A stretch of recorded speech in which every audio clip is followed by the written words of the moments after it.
Hello and welcome to And the Runner-Up Is. This week on the show, we'll travel back in time to the 7th Academy Awards, which awarded the films of 1934.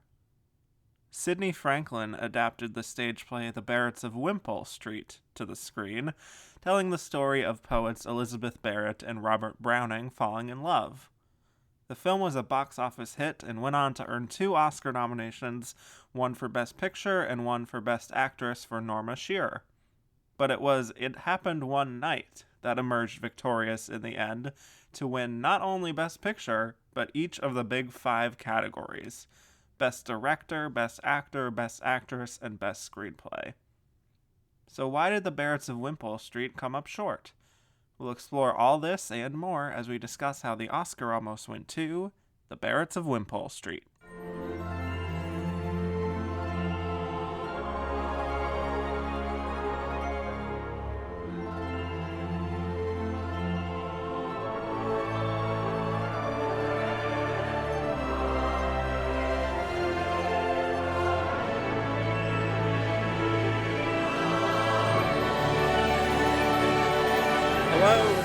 Welcome to And the Runner-Up Is. I am your host, Kevin Jacobson, and today we have reached the 7th Academy Awards, which awarded the films of 1934. Again, really getting down there to the beginning / end of this era of the show. And joining me, I have someone who hasn't been on this main show in quite a long time, actually since the 80s. So you first heard him talking about Boyhood and the films of 2014, way back in the day. You also heard him on Tender Mercies and the films of 1983. He's also joined me for some episodes of On Second Thought about The Fighter and Good Will Hunting from the Not Her Again podcast. Welcome back, Michael Domanico. Hey, nice to be back. Yes, so excited for you to join me here at the end here. Yep. It's almost like a mirror image of like you joined me a few episodes into when I started, and now you're kind of joining me in the one of the last few episodes that I'm concluding. So there you have it. A real Max Sledge arc, as we call it. Yes. Thank you once again for bringing Tender Mercies back into the conversation. Yeah, there are a lot of parallels between the films of 1934 and Tender Mercies specifically. So there's going to be a lot of references. So I hope people have listened to that 1983 episode and recently rewatched, as I have done, Tender Mercies. Wow. Yes. So this is very serialized kind of a narrative here. Indeed. All right. Excited to get into whatever that is. So let's talk about this movie, The Barretts of Wimpole Street, which is the confirmed runner-up as confirmed by the Academy. Again, we are in this very small window of time when they were actually revealing the votes, ranking, not the totals, but the ranking. And surprisingly, this movie that only gets one other nomination for Best Actress and doesn't win anything is the runner-up. So I'm excited to dive into why that might be. But first, let's talk about the movie. So it's a drama based on the play of the same name by Rudolph Basir, about the lives of 2 real-life poets. One is Elizabeth Barrett, who is confined to her home by her father Edward because she appears to have a debilitating illness. And the house is also just packed to the brim with Elizabeth's many siblings. And eventually we meet the other poet, Robert Browning, who comes to her and they fall in love, but they struggle to be together because of Edward's control over Elizabeth. And it becomes very clear that her father is abusing her. So the film was directed by Sidney Franklin and written by David Ogden Stewart, Ernest Vajda, and Claudine West. It stars Norma Shearer as Elizabeth Barrett, Frederick March as Robert Browning, Charles Laughton as Edward, Maureen Sullivan, and Una O'Connor.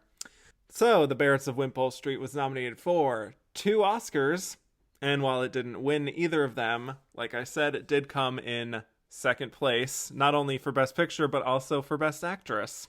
And we will get into that later on.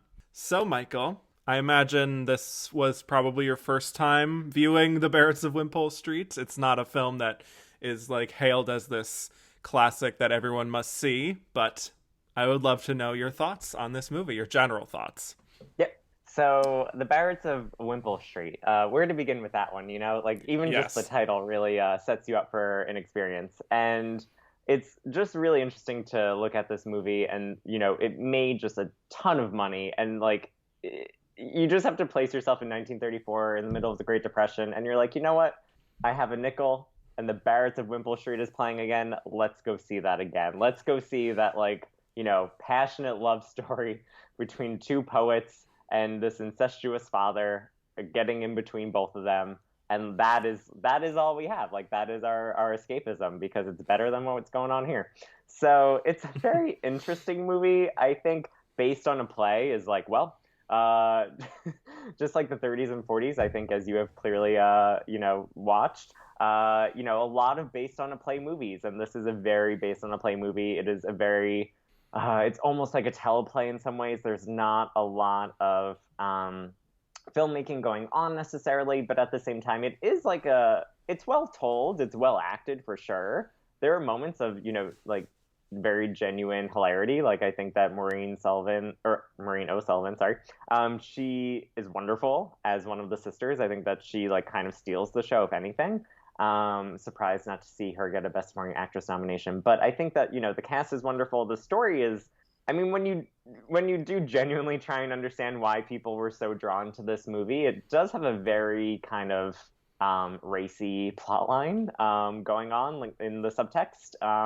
We're also getting into, I guess this is the first year of the code, like officially enforced, at least like halfway through that year. So, it all has to be much more subtext than maybe some of the earlier movies, ironically. It does have a lot going on. I think it's not a movie that is like the most memorable movie, but it is, entertaining, and I can see why audiences wanted to go see something that had, some of these, lurid plot lines going on at the time. But it is definitely a peculiar one, especially given, other movies that were nominated that year, that like this is the one that came in second. And like you said, like no other nominations, but people were just, 1934 losing their minds for these Barretts of Wimpole Street. And you know what? Good for them. Yeah, love those Barretts. So yeah, I have to say I was surprised watching this film. I hadn't really heard of it before or seen much about it. No, not really any discussion online. The discourse wasn't exactly crackling. So the fact that it was indeed the runner-up of this year, I looked at the summary and I was like, okay, this is about these two famous poets and they're falling in love, and I'm like, okay, this is gonna be like a nice swoony kind of romance movie about poets, and maybe they have like the flowery language and it's all very nice and something like that, but that's not really what I got from this at all. This is a lot darker than I anticipated. And I came up with this analogy, which may sound random, but go with me here. So for some reason, I thought of the Best Picture nominees of 2015, and I was like, I'm expecting this movie to be something like Brooklyn, perhaps. Mm-hmm. Just kind of a nice, solid romantic drama that's very emotional and swoony and nice. And what I got was something like Room. Yep. And like, to me, any of the romantic aspect of this is just completely overshadowed by the fact that Elizabeth is stuck in this horrible, abusive relationship with her father.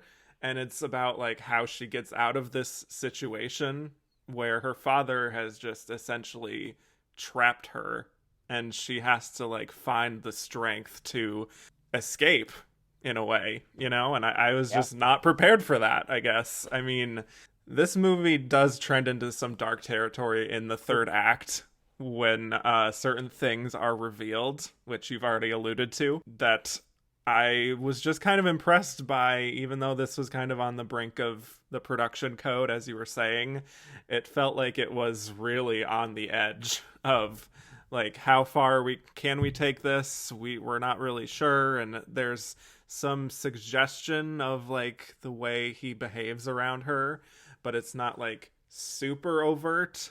So it does feel like it is on that line of when it's going to be more seriously enforced. And I actually think that this deserved a screenplay nomination, quite honestly. It didn't get that nomination, of course. It only got the other actress nomination, but I was just really impressed by, I guess, the character growth within Elizabeth and the way that the film is structured in these big long scenes, very dialogue heavy. The first scene is like, feels like it's going on like 15 minutes or so, and I'm just like, when are we going to get a change of pace here? Like, we're just going to be stuck in this room the whole time with people coming in and out, and it's just going to be like this little chamber piece. But I guess I was impressed by the way that they were able to vary things within scenes to make the long-term arc feel satisfying. So I don't know if that's how you felt in terms of like the visual language and the fact that it's so like within this interior. Yeah, and I think that kind of what you're saying, like you hear you hear the name, the Barretts of Wimpole Street, and you're kind of like, well, I know what that's going to be, and then you watch and you're like, what? That was like not what I thought that was going to be. And like you're saying, it is, I love the analogy to Room, because it is very much like that, kind of like there's this like tension throughout, because at first you're kind of just like, oh, okay, like she's sick, like, like maybe there will be hope for her, like we'll have to find out, but then you're like, oh, she's like trapped, like it is not that she's like sick and can't get out of the room, it's that she's like trapped within the confines of this room. And I think that that's part of the, like, again, like you can really tell that it is just like based on a play where it's like you don't need too many sets, like it's basically like you could just do it right there, you don't really need to bring her out for too many scenes. But it is interesting. I think that screenplay, definitely. I do think that if this movie, it's hard because like this movie was also made in 1934, and I think that like, we take for granted things now that are like part of the language of movie making that like weren't then. So I think that like, like there's a reason that a lot of movies from 1934 and before feel like more like teleplays. Literally just for like technical reasons and for budgetary reasons and for the fact that they were also making like 1 billion movies a year back then.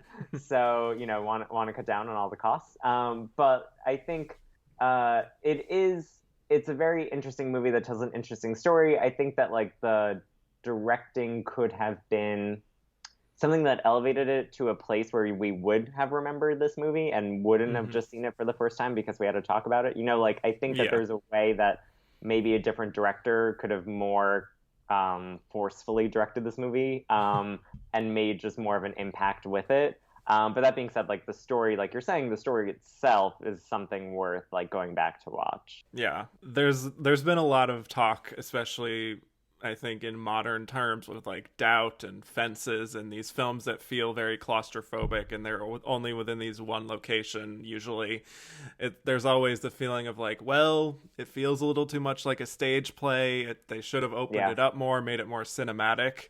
And honestly, I do think that considering what the story is, I feel like it does sort of suit the story to not necessarily open it up too much, because it is that kind of claustrophobic feeling that is necessary to understand Elizabeth's kind of conflict here. Yeah. I think that the camera, though, I think that like my thinking is the camera is like very static in the sense that it feels like true.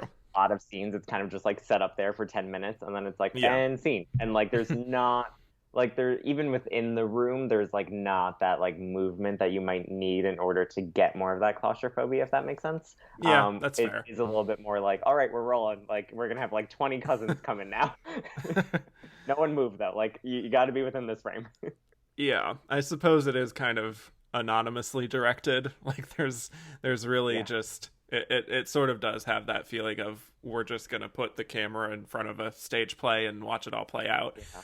But whereas a movie like, I guess this was a few years later, but a movie like Rebecca, not the current Rebecca, but, the original Rebecca, like, she's very much trapped in a house, but, like, that is a movie that I think is very well told, like, from a film perspective and visual perspective, even if you do have to stay within the confines of, like, a Victorian mansion, which, like, that just keeps happening in the movies, Like, if you end up in a Victorian mansion and, your movie's called The Barretts of Wimpole Street, you're not leaving it, Yeah, exactly.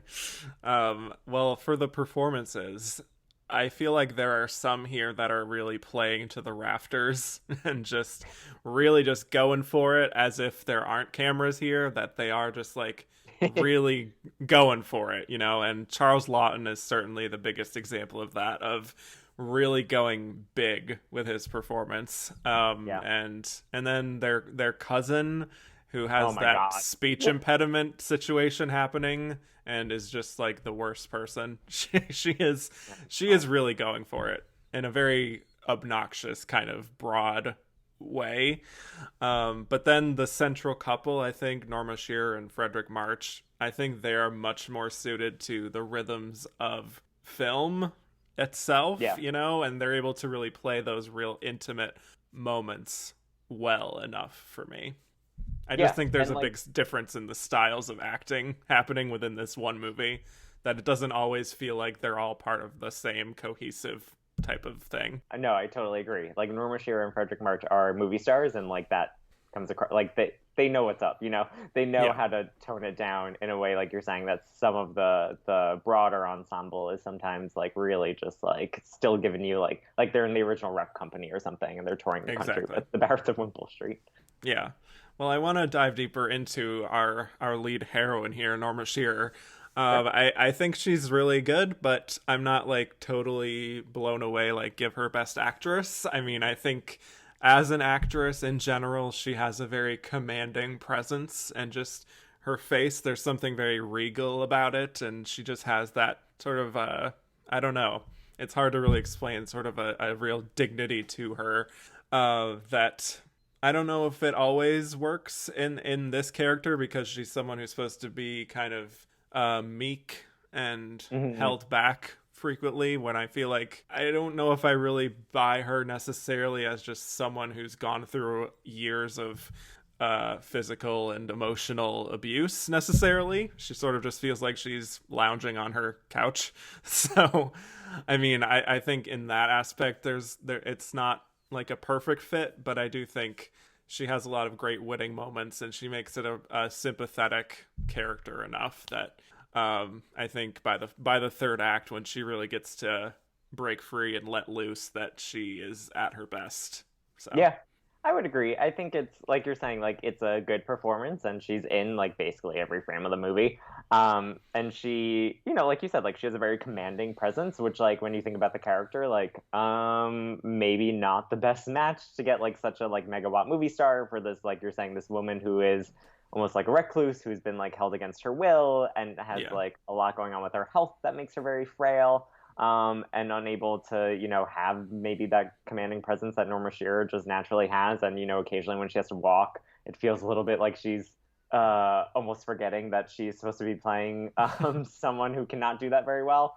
Like, I think that she's not necessarily this actress that like went in and was like, I'm going to embody this, and like definitely she was like, I'm going to play this as Norma Shearer would.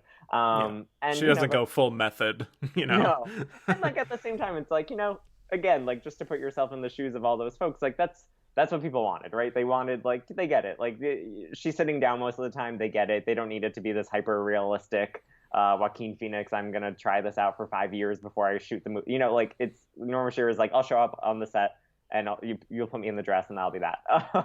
But like you said, like at the end when she does get to have more of the kind of triumphant moments that this character does have, and more of the I don't know what to call them, more of the, not aggressive, that's not really the word I'm looking for, but just more of the confrontation, assertive, where she gets to stand up for herself. Assertive, yes, that's the word. Aggressive's not the word. Assertive, when she gets to actually assert herself and, really kind of take control of her life. She's really great at that. Like, like no doubts there. Exactly. Like, that's when she's definitely doing her best work. So yeah, totally agree with you on that. Yeah. Well, what do you think of the romance angle itself? Because again, that's something that sold me on the film, but I don't know if it's, again, it does feel a bit overshadowed by the other stuff happening with the father. I think that they blend together well, and they're able to communicate that sense of like, we aren't really like other people, and that like we sort of speak the same language, and that really kind of works for their dynamic. I guess I was maybe expecting more to do with the poetry aspect because they are these famous poets. And I don't, we get like a handful of like a few verses, but like there's that's not really, they don't really go anywhere with that, I don't feel. Yeah, no, I agree. Like it's much more hinted at. Like I think Yeah. again, like you do think you are going to get more, even just more of them together because when you are watching the movie, you realize that they're much more like pen pals, which makes Yeah. sense because she cannot totally leave her house. But like they are much more like pen pals and like they barely see each other. And I think that correct me if I'm wrong. I think that they might meet for the first time in person in the movie, right? Like, doesn't it? Yeah. Haven't they Yep. only written to each other They've and read been each other's poems? corresponding. Yeah. Yeah. Yeah. So like they do have this kind of interesting like backstory that like they sell like you're saying. You don't, but because like so much of that happened before the movie takes place, you do just Hmm. have to rely on them to have that kind of chemistry and like you're saying like speak that same language. Yeah. Because like it is not, you just have to believe them that they have written each other these wonderful love letters, that they have written, like really poured over each other's poetry and like fallen in love with like each other's language. So I think that that's like it's really interesting because I think other movies would definitely emphasize the poetry more and would have like, you know, just like those scenes of like her just like getting his letter in the mail and just like reading it, and like you would have multiple of those. You'd see him doing that for her. And this movie is just like, nope, like these are two famous poets. Like maybe they're relying on the audience being more familiar with the poetry of these two people as well. And like they fell in love, and like we're gonna start the movie right when they meet for the first time in person, which is a very bold kind of move on their part. But I think they have great chemistry, so I think it Yeah. largely works. I did really enjoy the scene where he goes around the room and he's talking about how like, oh, everything is just how I pictured it. Like as if like, you know, she just described it so well and like he exactly knew where everything was, which I mean, to me that feels like a line, you know, for him Yeah. to just be like, "Oh, yes, you described it all perfectly and you have such a brilliant imagination and a brilliant way with words." I Yeah. don't know how true that is, but you know. It's also just so funny to think it's almost like they're almost like online dating, but like they can't, like neither of Yeah. them can have like a picture on their profile, so they like have to meet for the Right. first time in real life and be like, "Oh hey, Yeah. Yeah. you described your room perfectly," and it's like, yeah, but do Hmm. you guys like each other? Like, are you attracted to each other? But obviously they look, you know, like Norma Shearer looks and Frederick March looks, so you know they end Yeah. up being attracted to each other. That's the classic sort of movie star thing where it's just like, Yeah. is this the most developed? Maybe not, but they're just both so beautiful that it's like, yeah, of course they're in love.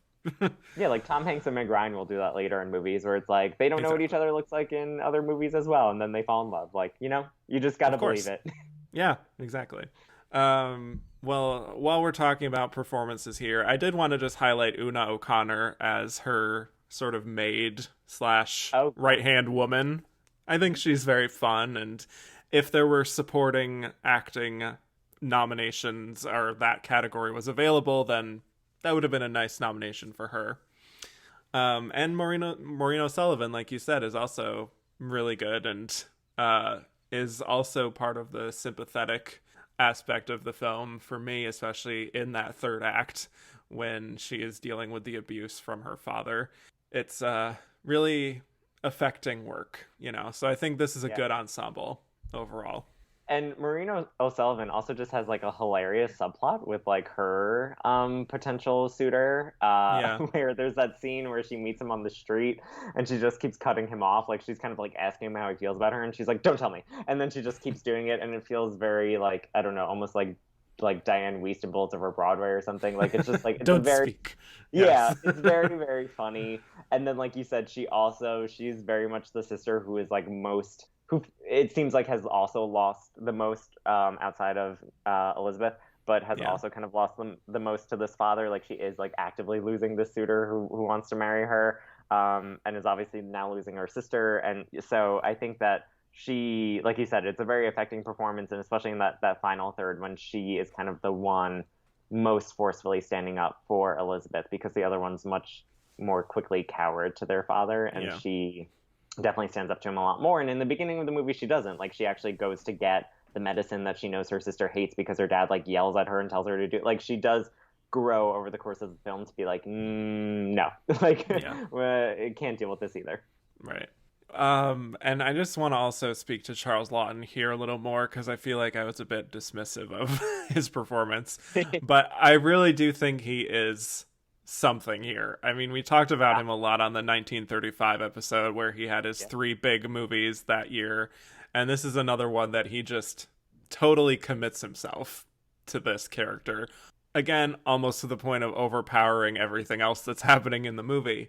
There's just something really ferocious about this character that just gets under your skin just through the way that he's playing him. And it's not just the way he looks, which is also very striking. He's very imposing, and he has like the mutton chops, and he's playing such a hateable figure that you're just waiting for him to get his comeuppance. And like I said earlier, I do think he's going over the top, which is what the character I think calls for, but I would also say that he plays the final act of the film well in terms of giving this character a new dimension, and it does tread into some really uncomfortable territory, which we can talk about.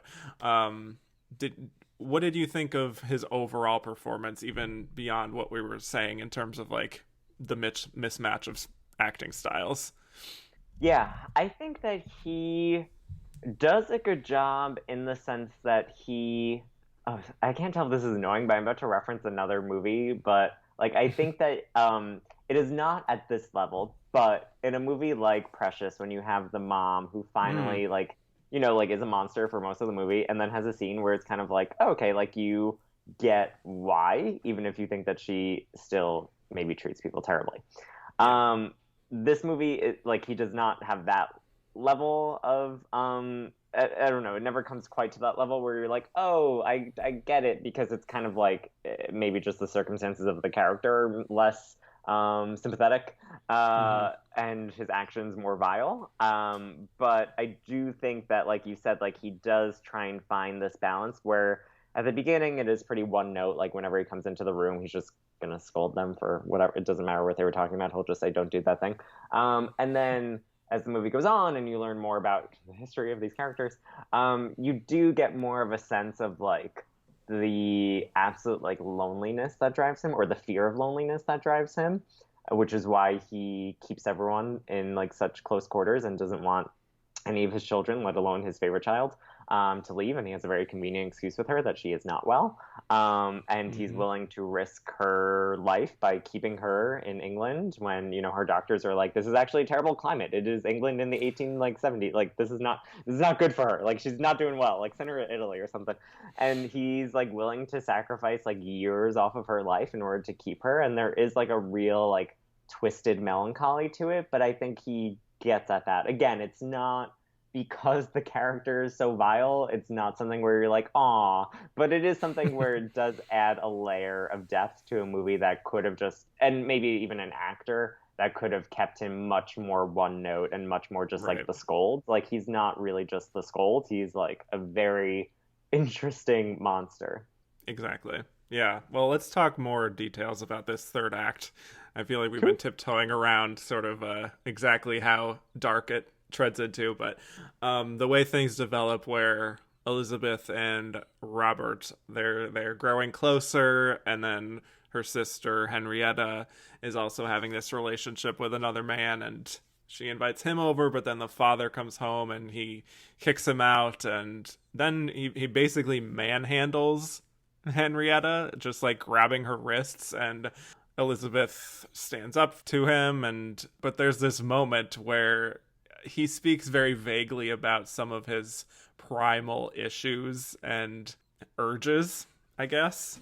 Not in a way, again, that's super overt, but to the point that you can understand what he's talking about, I think. And he's always tried to like tamp it down, but it's just so uncontrollable within him. And then he's touching Elizabeth, and it's hard to not read that as incestuous when you just consider the whole plot leading up to that point of him, keeping her in this room and just getting furious at the idea of her seeing a man. And same thing with getting angry at her sister for the same thing, and it's really unsettling. And again, I was taken aback by just how much they were able to go there without really overtly going there.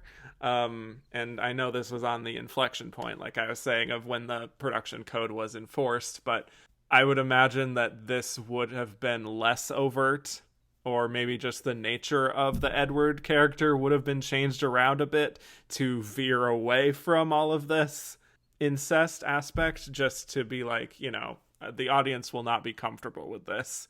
Like, we have to find another way to figure out, like, who this villainous character really is and what's motivating him. Yeah, and I think that there's also a scene kind of more in the middle of the movie with that cousin that you were mentioning, who has like the speech impediment, and it's like so uncomfortable because she like sits on his lap, and I think that they kiss or something, and then he like immediately jumps up and gets her off of his lap and is very embarrassed, and you're kind of like, well, I guess we know what's happening there. And like, it's a really, like, I think that really sets up with the kind of the third act, where he's kind of talking like more, like you're saying, like a little bit more explicitly about like the love that he has for his daughter, and also the way that he treated their mother, which you know, was obviously terrible. And yeah, it's like a weird, like, you're not, again, like, I don't know, like, I had like just no expectations going into this movie about what it was about, outside of the fact that it was about poets, and it was called The Barretts of Wimpole Street, and I was like, that sounds like an SNL parody of like an Oscar movie about like a dying poet like finding love, and like they're all in these crazy costumes and she can't walk, and like it's this whole thing. And then instead you're like, whoa, like this like is like like a lot about like sexual violence and repression and incest and like things that, like you're saying, are just like, I don't know. It's a very interesting time for this movie to have been made, like right on this cusp between like pre-code and code. And it feels like a very much like, if this movie's made in 1935 or 6 or 7 or whatever, like it is not the same movie. No, definitely not. Yeah, it really is, like, the fact that it was made in this year is kind of the most interesting part of it, I would say. Yeah. I just want to mention a few other things before we move on to the Oscar situation here. There's just some interesting behind the scenes stuff about Charles Laughton and this movie. Apparently he was just convinced that he was giving an Oscar-worthy performance and was just devastated to find that he was not nominated, which I always appreciate the honesty with things like that, you know. I think, you know, actors tend to be a bit coy when it comes to stuff like this, and when they don't get nominated, they aren't always like super emotional about it, and they're just like, you know, it happens, it's okay, and we do the work for the work, not the trophies. But he's just like, you know, I'm disappointed that I wasn't nominated. Yeah. So I don't know, I kind of enjoy that, but at the same time, it's a little extreme when literally the year previous he won an Oscar for the Private Life of Henry VIII. So like, and he's coming up on such a bad year that it's like, don't worry, dude, like you'll be fine. Like you're gonna have nominations to come. Right. Like, it's a little greedy, but you know. Also, he's playing the father of Norma Shearer, even though at the time he was only 3 years older than her. Yep. So that's Hollywood.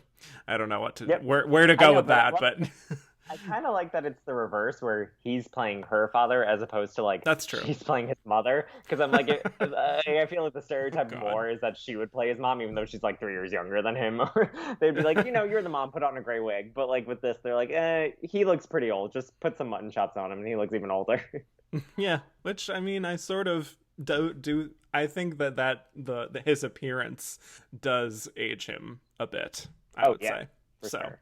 Yeah, I wouldn't have been like they're 3 years apart in this movie. Like, exactly. So in a weird way, it works. Movie magic, yes. Also, there's a very good dog here, Flush. Yes. Oh my god, the dog very good that dog. He tries to just kill at the end. Like, yes. Like almost like not apropos of nothing, because his daughter did just run away. But he's like, by the way, can you kill her dog? And they were like, what? But she takes the dog. Don't worry, that no dogs were harmed during the production of this film. But like it is like such a weird moment where like it does start to descend into like pure villainy, where he's Yeah. like, and kill the dog, and you're like, all right, like come on, buddy, like what's going on here? I would agree that that does feel like it's just like crossing the line into just like, Yeah, okay, like we tried to sympathize with him and give him some dimension a few minutes ago, but now we're just going to be like, totally let's gone. just make him a dog killer. Like, Yeah. okay, okay, sure. But any other stray observations you wanted to make on this weird little movie?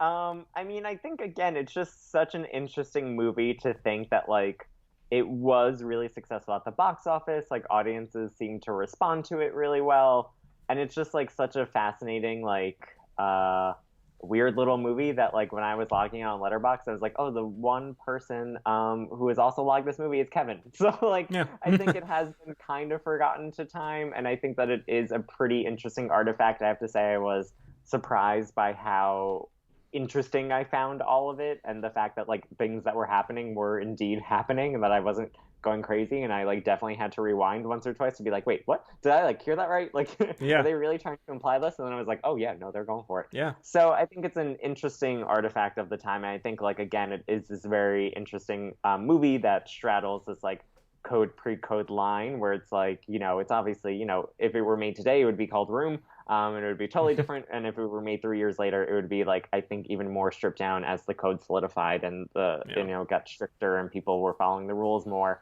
I think it would have been a totally different movie. So I think it is worth looking back on. Like I don't think it's going to be anyone's like favorite movie of all time, but I think it's something that like if you're into the movies of the 1930s, it is definitely worth watching. Yeah, definitely. It really stands out from this Best Picture lineup, I must say, Yeah. because there's a lot of just like light entertainment and just like song and dance and music and fun and just kind of 80 minutes in and out, and then you have this other movie that's dealing with these such heavy themes, and you're just like, did these come out in the same year? Like, what's happening? Yeah.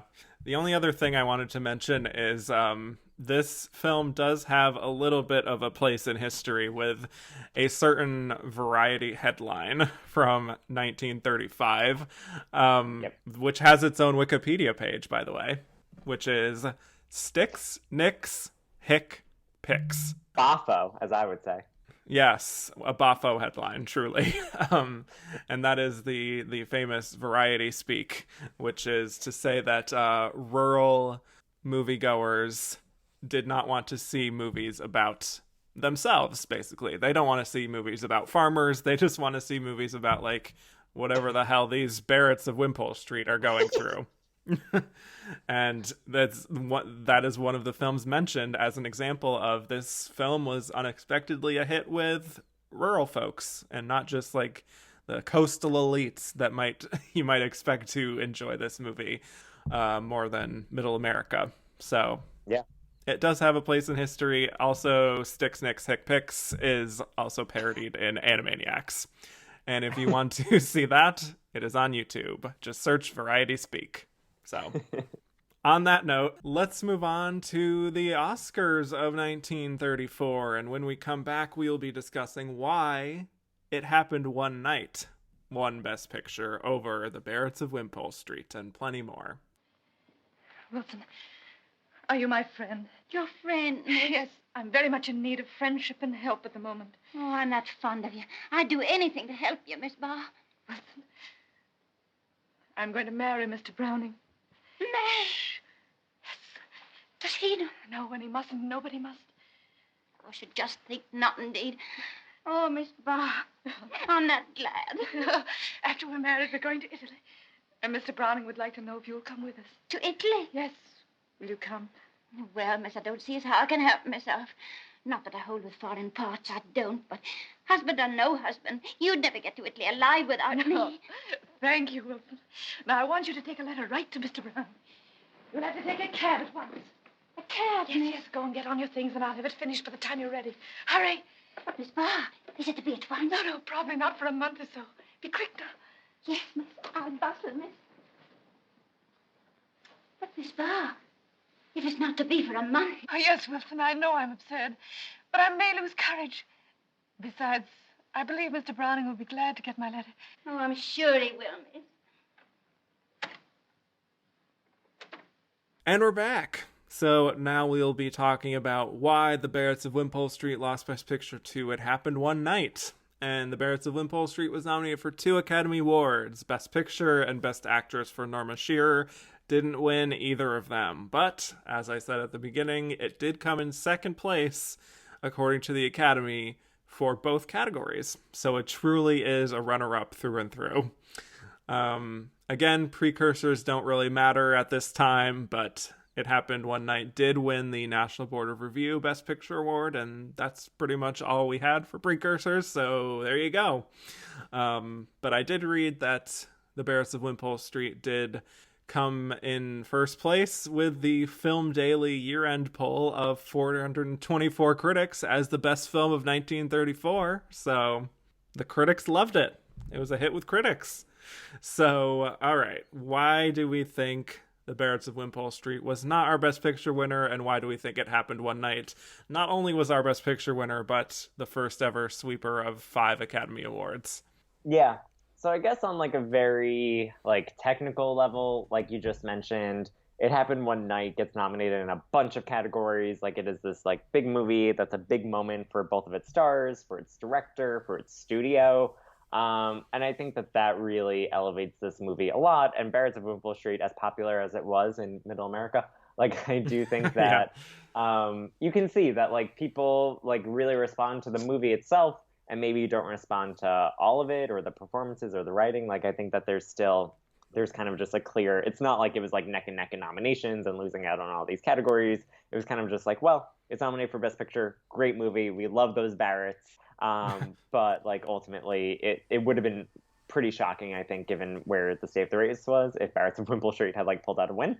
But then just in terms of It Happened One Night, like on its own merits and why it would win, I mean, it's a really interesting movie to win Best Picture, right? Like you're only at this is what, the 7th Academy Awards, so like, you know, they haven't been doing this for too long.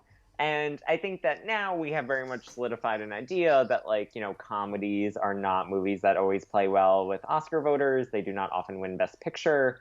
But, you know, like, the Academy is in a very, like, young infancy at this point. Like, it's still...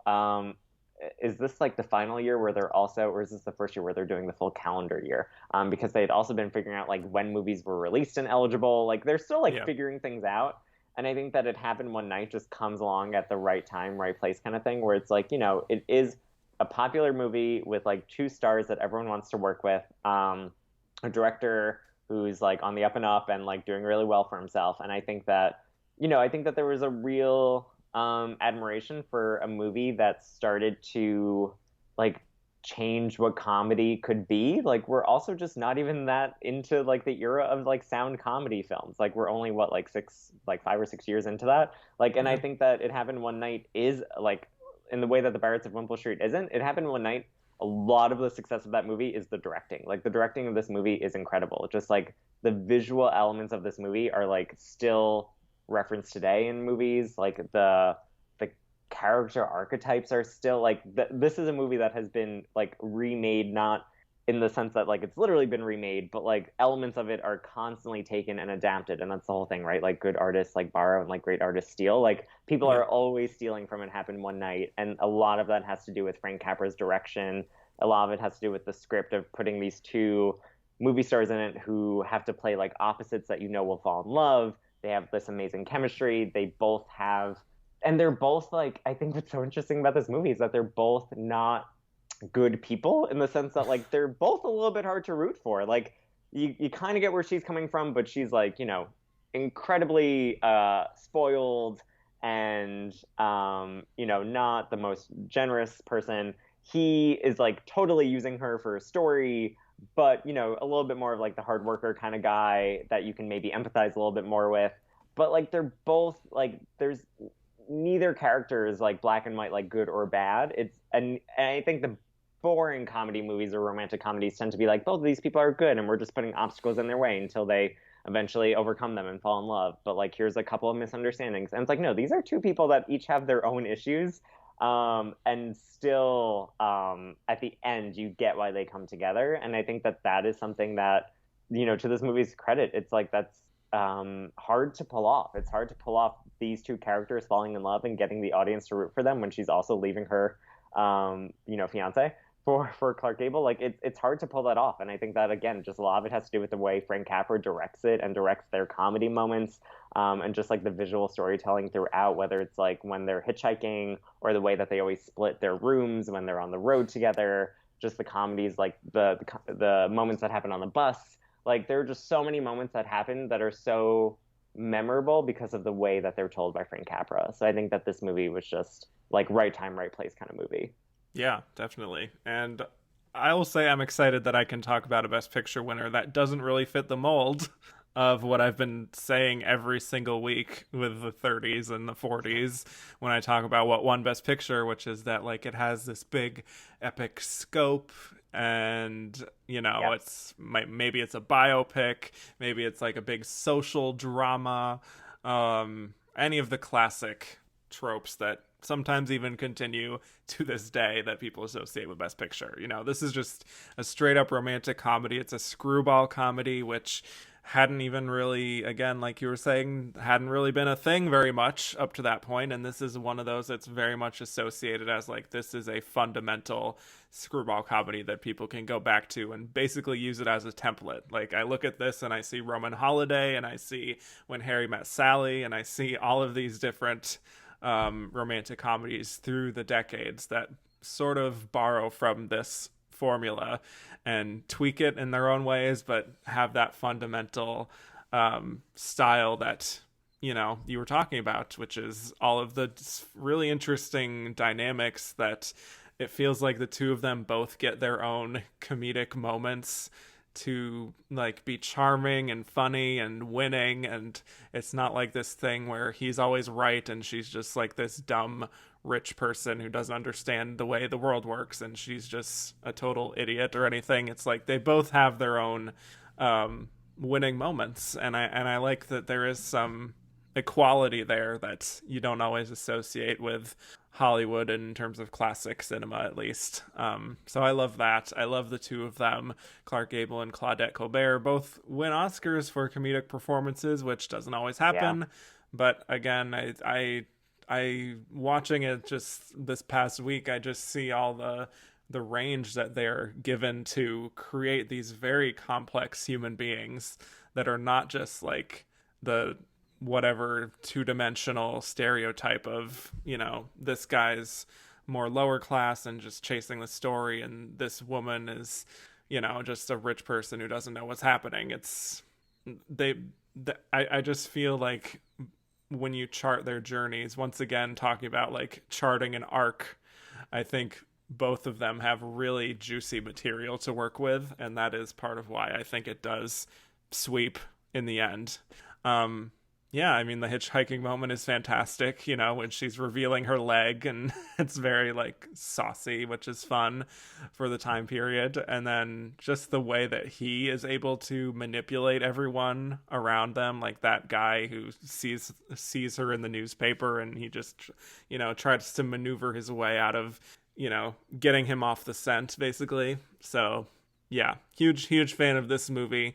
And I think that you're probably right in the sense of like, this was a movie that was kind of something that we hadn't seen very much before, and this sort of felt revolutionary in its way. And the Academy doesn't always respond to movies that are revolutionary, as we know.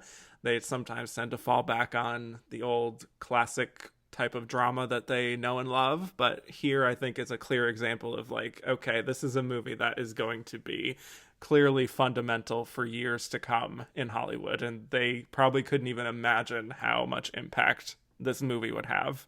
So yeah, I think those are all reasons why this won, and I think that's more the case than a case of like why the Barretts of Wimpole Street lost, is just like all of the pros in the column of It Happened One Night just made it impossible for any movie to beat it. But I do think in terms of the discussion of why the Barretts of Wimpole Street was a runner-up, I think that is an interesting discussion that could be had, because there are many, like I was saying earlier, lighter comedies and musicals here that don't really have much of like a point or an impact to them that would be like, oh, this is Best Picture material. Whereas I think this is a movie that it's like so affecting if you're really drawn into the Barretts of Wimpole Street and just like charting this journey for her, that I can see where there could be people who would be like, okay, well, It Happened One Night is a little bit too silly, a little too screwbally for the taste of like Best Picture. Maybe we'll give it to this like straightforward drama about these real life people, and I don't know. I could see like an alternative there. Yeah, so. Like it is like the most opposite movie to It Happened One Night to be nominated that year. Like it is like those are polar opposite movies. It's like you have your screwball comedy with Claudette Colbert, Clark Gable. They're having a good time. You're gonna love it. The audience is gonna be laughing the whole time. Or you have the Barretts of Wimpole Street, where Charles Laughton is abusing his daughters. You know, like they're very opposite, but at the same time, it's like, you know, like people are gonna be drawn to maybe both, but also like maybe one or the other. And like I get that a lot of voters probably felt like the Barretts of Wimpole Street is telling a more important story, and It Happened One Night maybe isn't as important. I think that, you know, when you're living in the moment, you don't know what's going to be remembered by history. Obviously, It Happened One Night is the one that's remembered by history more, despite, you know, maybe being about lighter subject matter. But obviously at the time you don't know that. So, you know, you go for the movie that is about weightier issues. And I think that we see that a lot, in terms of like either winners or runners up. You obviously see that a lot where it's like, you know, do you want do you want a movie to tackle these social issues, or do you want the movie that's like entertaining, and maybe doing something a little bit new, but maybe it's not ultimately some like referendum on, you know, the issues of the day. But that being said, It Happened One Night is also, you know, obviously again, like it takes place during the Great Depression, obviously, or I guess not obviously, just in the sense that like it's not a period piece in the way the Barretts of Wimpole Street is. So it takes place like, you know, in the contemporary times, and that's like ever present in the movie, right? Like even when they're stopping at all these like motels along the way, and just like there is like poverty that you see throughout. Like neither of these characters is necessarily, I mean, Clark Gable isn't rich, but like, you know, he's doing okay, and she's, you know, like an heiress, so she's not affected in the same way. So you do get the escapism in terms of these two characters, but like the environment they're in is like Depression era America, and like I think that that's also an interesting layer to this, you know, screwball comedy. Yes, I was definitely thinking about that watching it. Is there is more layers to this movie than you might expect just on a surface level of really tackling some of the class issues, and you know, I just feel like there is a lot more dimension happening beneath the surface than people are just like, oh, it's the fun little romantic comedy where the woman is showing her leg, and there's the whole thing with the walls of Jericho of like the two of them in the hotel room, and they're just kind of having fun, where it really is like you also feel the danger of what they're going through and how it's so like unexpected from day to day. And yeah, I think there is again more beneath the surface than what people remember. So let's get to some questions from Twitter. Ooh. Okay. Barbara Gobin says, do you think Charles Laughton should have won for the Barretts of Wimpole Street instead of Henry VIII? Well, I will just say to that, I have not seen his performance in Henry VIII yet. Neither have I. And I will get to that next week. But for now, I will just say that we'll see. Yeah, in this case. Yeah, like, I would agree. Like, again, like not having seen Henry VIII, but like if he's beating Clark Gable, no. Like, I don't think so. Right. But it's so interesting that Clark Gable wins, for this movie. Like, when you think of Clark Gable winning an Oscar, like, I think you would probably, if you just surveyed people, they'd be like, Gone with the Wind, like, I don't know, whatever. Like that would probably be the first thing that comes to mind. Gone with the Wind, Mutiny like on the Bounty. Biggest yeah. movie of all time that he's in. But it's so interesting that the movie that he wins for is, like, not, like, the dashing romantic lead. Like, he's the romantic lead, but it's like a very silly, funny movie. It's not like the Clark Gable that I think he is in a lot of other movies where they are more serious. So it's interesting that like his Oscars for like such a fun movie. I think he's so associated with obviously Rhett, you know? Yeah, and sort of before he became the Clark Gable that people know and love. Yeah, it feels like a very early sort of thing that actually, was a case of someone winning their Oscar early on and then continuing to have a great career. So that's something. Catherine Short says, I think It Happened One Night is a perfect film. Do you agree? Do I think it's a perfect film? I'm going to go out on a limb and say, ooh, that's kind of a good question, because then you think about it and you're like, I don't know, what criteria am I using to define a perfect film? I will say everyone has a different one. I will say it is a perfect film, and I think that means that you have to take it as it was in 1934. I think that obviously there are moments in this movie with gender norms, with things that happen where you're kind of like, but that's obviously me watching it now. I think if you were taking the movie as it was presented in 1934 and as it existed in, the social fabric of the time, I think that it is a perfect film. And I think that has to do with the fact that you have these people all like on the up, where they're about to like have just like the next like 5-10 years for some of these people are going to be insane. And this is like a movie that really like starts off that momentum for good reason, because it is like a movie where you get everyone like, I don't know, that sweet spot where you get everyone almost like the Deer Hunter or something, where it's like you get all these people where it's like, oh my god, these people are going to be really important to you, like they're about to make it like real big, but like here they all are like doing some of their most interesting work early on and in like almost a completely different mode. So yeah, I think that it is a perfect film, and I think it like really, part of that again just has to do with the fact that it is so imitated, whether directly or indirectly, like sometimes just like shot for shot scenes, like a Mystic Pizza, for example, like they do the hitchhiking scene, and sometimes just like in the way movies are set up, and like this will they or won't they, and the way the characters are set up, and the way that each of them gets kind of equal comedic footing. So yeah, I would say yes. Well, I will say I don't think that any film is a perfect film. Wow. not to be pedantic or just like be like totally dismissive of what you said, which I totally agree with everything you were saying there, that it is very influential and there's very little of it that I would change outside of, again, just maybe a few of the outdated gender stuff that sometimes seeps in. But I don't know. I don't think any film is perfect. So I just, there's always... Look at Kevin being such a politician. He's like, there's really no answer. So the answer is no. Sorry. Wow. Alrighty. Let's move on. All right. This was a question we got from two different people. We're from Marcel and Matthew Lucas. Of the films that won the Big Five, picture, director, actor, actress, screenplay, which do you think is the strongest? It Happened One Night, One Flew Over the Cuckoo's Nest, or The Silence of the Lambs? Which do you think deserved the sweep the most? Ooh. Oof.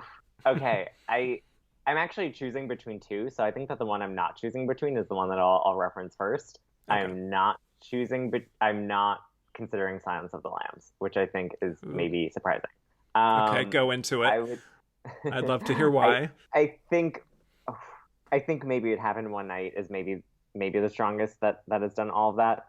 The reason, I guess my reasoning is that Silence of the Lambs, I think it's really interesting. I think that is a movie that is also a movie that you have to kind of look at in the context of when it came out, but I think it is a movie that has a lot of like weird things to say about gender and about, I don't know. There are parts of that movie where, like, and I get that a lot of people love it, and like, listen, I find it entertaining. I even read the book. Like, I think that it's, very interesting. I think the performers are great, but I think that at its core, there's something going on there that's very weird. And I think that when you have a lot of like, straight cis people making that movie and writing that book and creating it, I think that there's something about that movie that like always rubs me the wrong way, even if I like it. Like, I think Jodie Foster is amazing in it. I think Anthony Hopkins is good in it, but I think that he's honestly like not. Maybe this is a hot take. Sorry. Like, I think Anthony Hopkins for me is like, he's fine. Like, I think that it's like interesting. I think that maybe it's because Anthony Hopkins just kept doing it and returning for sequels that maybe that's lessened it, and maybe it shouldn't in my mind. But I think that Anthony Hopkins is also like, okay. Like, I don't think that he's like up there with the best actor winners in the way that I think Jodie Foster is wonderful in that movie. And then for One Flew Over the Cuckoo's Nest, really strong movie. I think that, and again, I don't mean this to be bad. Like, I'm not trying to dunk on people's performances as, like, this is the part that's dragging it down. But I do think that there's part of Louise Fletcher's performance that I'm like, I've never been the biggest fan of it. Sorry to Ryan Murphy for making an entire, like, prequel about her. But I just think that, like, the depth isn't always in that character, and I think that people will hate me for saying that, so I'm sorry.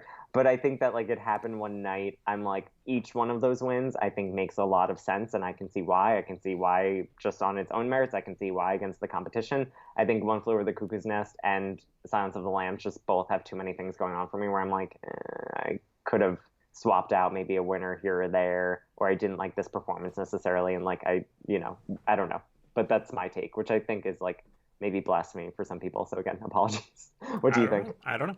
Well, I would say the one that I would just dismiss outright is One Flew Over the Cuckoo's Nest, personally, because I happen to agree with you on Louise Fletcher, and I hate to say it, but yeah, I sort of think that was more for the character than the performance. Yeah, personally I agree. Speaking. Jack Nicholson is great, one of his signature roles, but I wouldn't have even given it Best Picture, so I can't really say that I would even give it that, let alone all five. So it's between The Silence of the Lambs and It Happened One Night. I think for many of the reasons you cited, as well as the fact that Anthony Hopkins is a little bit performing some category fraud here, winning Best Actor, I would say that I would have the least problems with It Happened One Night winning the Big Five. I think that's pretty inarguable when you look at those lineups as well. Is there like a variation of this question that's coming up, or can I ask you, is there another movie not in that category that you think should have won the top five? That is not a question, but there might be. I can't think of one off the top of my head personally, but I know that there are movies that have come close to that, like American Beauty. But I don't know. Did you have one in mind yourself? I think like two of the ones that are maybe surprising that they didn't are like Gone with the Wind and Casablanca. I think you can make arguments for either of those, especially Casablanca. I think is like an interesting note that like didn't do that. Other than that, I'm sure that I could probably think of some others, but like those are the two that first came to mind where I'm like, like it's interesting that the three movies that do this are It Happened One Night, One Flew Over the Cuckoo's Nest, and Silence of the Lambs. Like, I don't know if those were the three I would like automatically guess if I were to just like, if I had no prior knowledge, I don't know if those were the three I would guess. Yeah. I'm just looking at a few that came pretty close to that, and I think I would say Network would be mine. Yeah. Yeah, because I think it deserved Best Picture and Director and Peter Finch and Faye Dunaway and Screenplay, obviously. So yeah, that's a great answer. I'm like, actually, I would say Rocky deserved all of them. Justice for Talia Shire. Justice for Talia Shire in many ways, yes. Who's Afraid of Virginia Woolf would have been a fun one, you know? Yeah. Although they all won for acting except Richard Burton, or did the supporting actor not win for that either? I forgot. The supporting actor did not win for that. Oh, so just the women won. Yeah. Honestly, that's the way it should be. I'll keep that the way it is. Well, fair enough. Yeah. Just be cast members. Fun question. All right. Mike Marchese said a ton of actors were considered for the leads in It Happened One Night before they settled on Gable and Colbert. For Colbert's part, Myrna Loy, Miriam Hopkins, Margaret Sullivan, Constance Bennett, Bette Davis, Carol Lombard, and Loretta Young. For Clark Gable, Robert Montgomery was offered the role but turned it down. Do you feel like the reception would have been different if any of them were cast instead? I mean, I think it maybe would have been worse. The reception would have been worse. Probably true. Yeah. Like, I think if you had put like Constance Bennett in it or something, I mean, like, not to make fun of Constance Bennett, but like I think some of those actors just would not have done as good a job as Claudette Colbert does. Who were the actors that you... Sorry, like I'm thinking about the women. Who were the actors that you referenced? Just Robert Montgomery. Robert Montgomery. Then, yeah, I think, again, reception would have been worse. Like, I think Clark Gable and Claudette Colbert were in, like, perfect sweet spots of their career to do the work that they had to do. Yeah. It was cast perfectly. Betty Davis, that would have been so bizarre to see her in that role. I just can't even imagine. Yeah. She's not like the go-to for screwball comedy. Like, yeah. You know? Yeah. But Myrna Loy, maybe that would have been fun. Even Carol Lombard was an interesting. Yeah. I didn't know that she was considered, but I think she probably is like the closest that I think could have gotten to where Claudette Colbert gets. Right. Okay. Steve K said, why did you think It Happened One Night managed to get all the awards they're nominated for in a time where every studio campaigned really hard for it? Is this 100% win still possible today, a la this movie and The Lord of the Rings in 2003? Yeah, I think it's totally still possible today. Like, I think that even looking at something like Parasite, which I know I guess lost a couple of those, but like Parasite like won so many awards, and we still have movies that just win a bunch of awards, including Best Picture. So I think it's maybe it's harder in some ways, but I think it's definitely still possible. I feel like it's like a never say never. Like I feel like in a few years we'll have another, when we have the Oscars again, I feel like we'll have another movie that like manages to do that. Like Lord of the Rings or like this movie. And why this movie? Because it was so competitive. That's a good question. I think that this movie, like, I think that there's like a real element of, and you see this with a lot of Best Picture winners, like there's a real element of like, at a certain point, like you gotta go with the fan favorite. Like it's hard to think of the people that were like vehemently opposed to this movie in a way that it's easier to see why people might be turned off by the Barretts of Wimpole Street. Right. Or some of the other nominees. Like, I think that it's easier to make cases against those than it is to make a case against this movie. And I think that that's probably the best answer that I could come up with because, it definitely was a different time, but but still, I think that it's hard to necessarily make like the negative campaign about It Happened One Night. Mm-hmm. Yeah. I feel like it's just kind of, these types of things happen when there's weak competition. And that's not always like in terms of the quality of the movie, but just weak in the sense of the Academy would not go for a different kind of movie than the one that they're picking to win. And that's sort of what I mean when I'm thinking of like The Lord of the Rings winning in 2003, where I'm not saying that Lost in Translation is weak competition necessarily, but it's really not the kind of movie that they would normally go for in most years. Yeah. And like Mystic River is just kind of straight down the middle and not really reaching the heights of the last Lord of the Rings movie by any means. And Master and Commander is very good, but doesn't quite reach those heights once again, and Seabiscuit's just happy to be there. So sometimes it's just the competition that there is, and I do think that is very much the case in this particular year where if the Barretts of Wimpole Street with only one other nomination is the main competition for this movie, then it's really no surprise that it ends up taking everything. Yeah, maybe that's too simplistic, but yeah. It's probably also like almost easier in some ways for Columbia to win this because it's like it's kind of a B movie studio, and I think people don't see it as like as direct a competition as MGM and the Barretts of Wimpole Street. So I think that there's also some kind of like not consolation prize because it wins 5 awards, but it's also like I don't think people feel as threatened by it. Like it's not coming from like the most major, like they were both on loan to that studio. Like if anything, like vote for Clark Gable because like we have his contract and we loaned him out to Columbia for like a few weeks and like now he's back. And same with Claudette Colbert. She's like coming back to MGM or whichever studio she was at. So I think that if anything, I'm like it increases your chances because like those studios want to be like, we have the Oscar winners, Yeah, that's a very good point. I was also reading that there were just a lot less Academy members in general at the time, and it actually decreased from the previous few years where there was only like 95 members at a certain point that were nominating and picking winners. So sometimes it's just like a group just has a solid majority and they don't need very many votes and they just take everything. Yeah, and I think like I swear I'll wrap this up in like 60 seconds. But I think like on that, I think the most interesting thing about these early Academy Awards is that the Academy is like 7 years old. And like you said, like the membership is like decreasing. And I think that there's a strong sense of like why does this thing exist? Like, it is not a union. It is like for producers to like make more money off of the movies that like we do.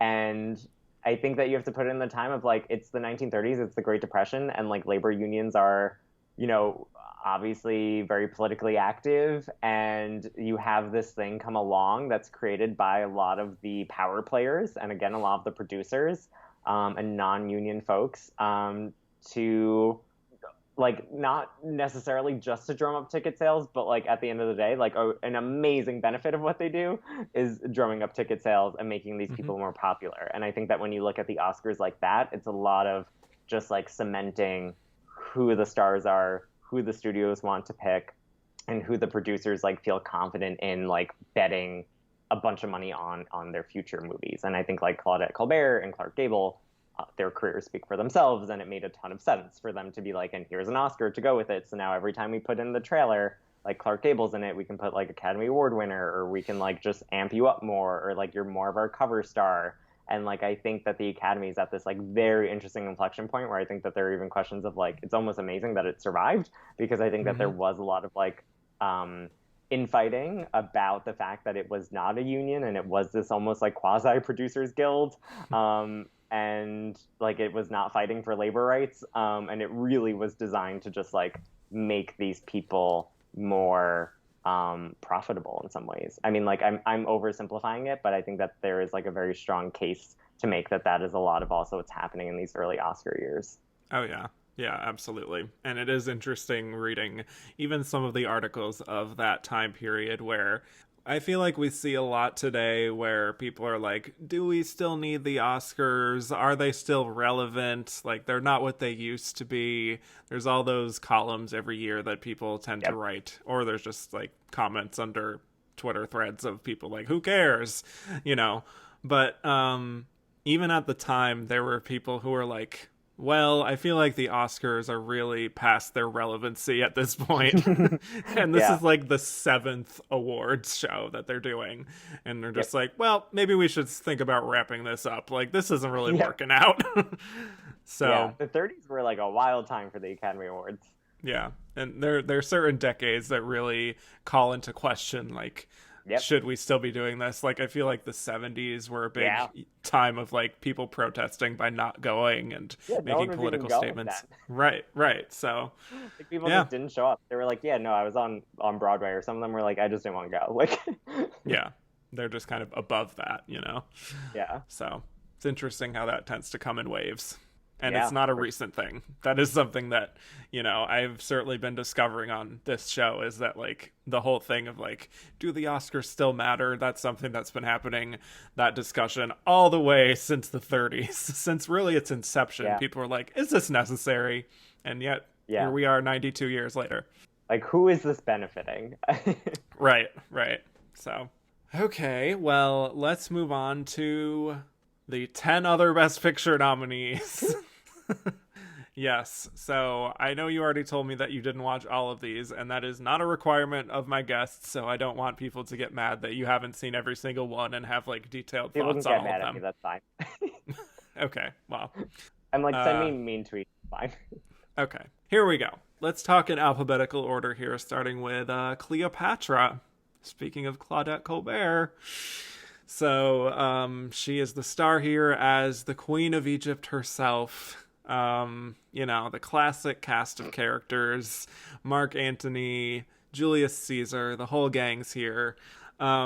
This is definitely less well-known these days compared to the Elizabeth Taylor version from 1963, which was also nominated for Best Picture and is, like, legitimately the length of a miniseries. But this one is a cool hour 40, if you could believe it. Which, honestly, watching this film it's clearly enough time to tell this story. You know, very little fat. It's not really stretched out like the 63 version is. And yeah, here we have Claudette Colbert. It feels like almost every episode there's like one actor who's just having a bonkers amazing year. Like, you know, 35, it was Charles Laughton, and here we have Claudette Colbert, who is also in another Best Picture nominee we'll talk about later.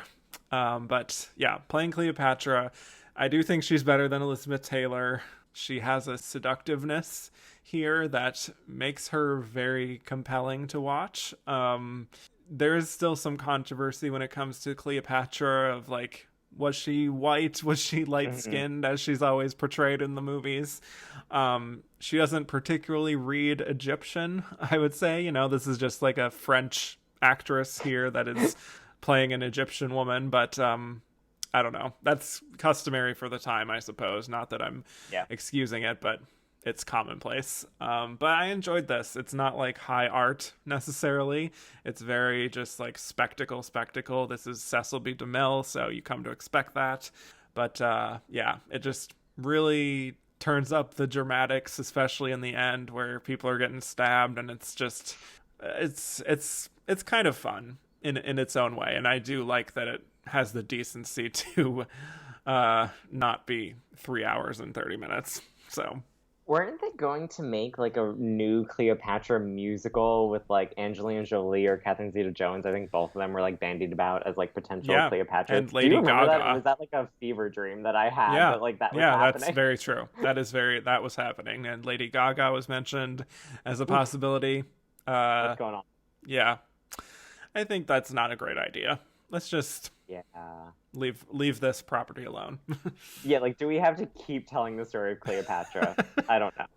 Like, I get it. It has, like, its dramatic beats to it, but, like, I think it's been done fine enough. I wouldn't even say that it's, like, done well enough, but I don't know. Let's go to Catherine Short with another question here. Cleopatra is a film that has a pornographic sensibility. Did you find it erotic? Or do you think that Cecil B. DeMille went too far in turning the film into a series of seductions without much of a plot tying them together? Yeah, so Kevin, did you find it erotic on the spot? I mean, I was saying that, like, she's very alluring and she has, like, the beautiful eyebrows and she's just, like, she does have that sensuality to her. So, like, I sort of get where that's coming from.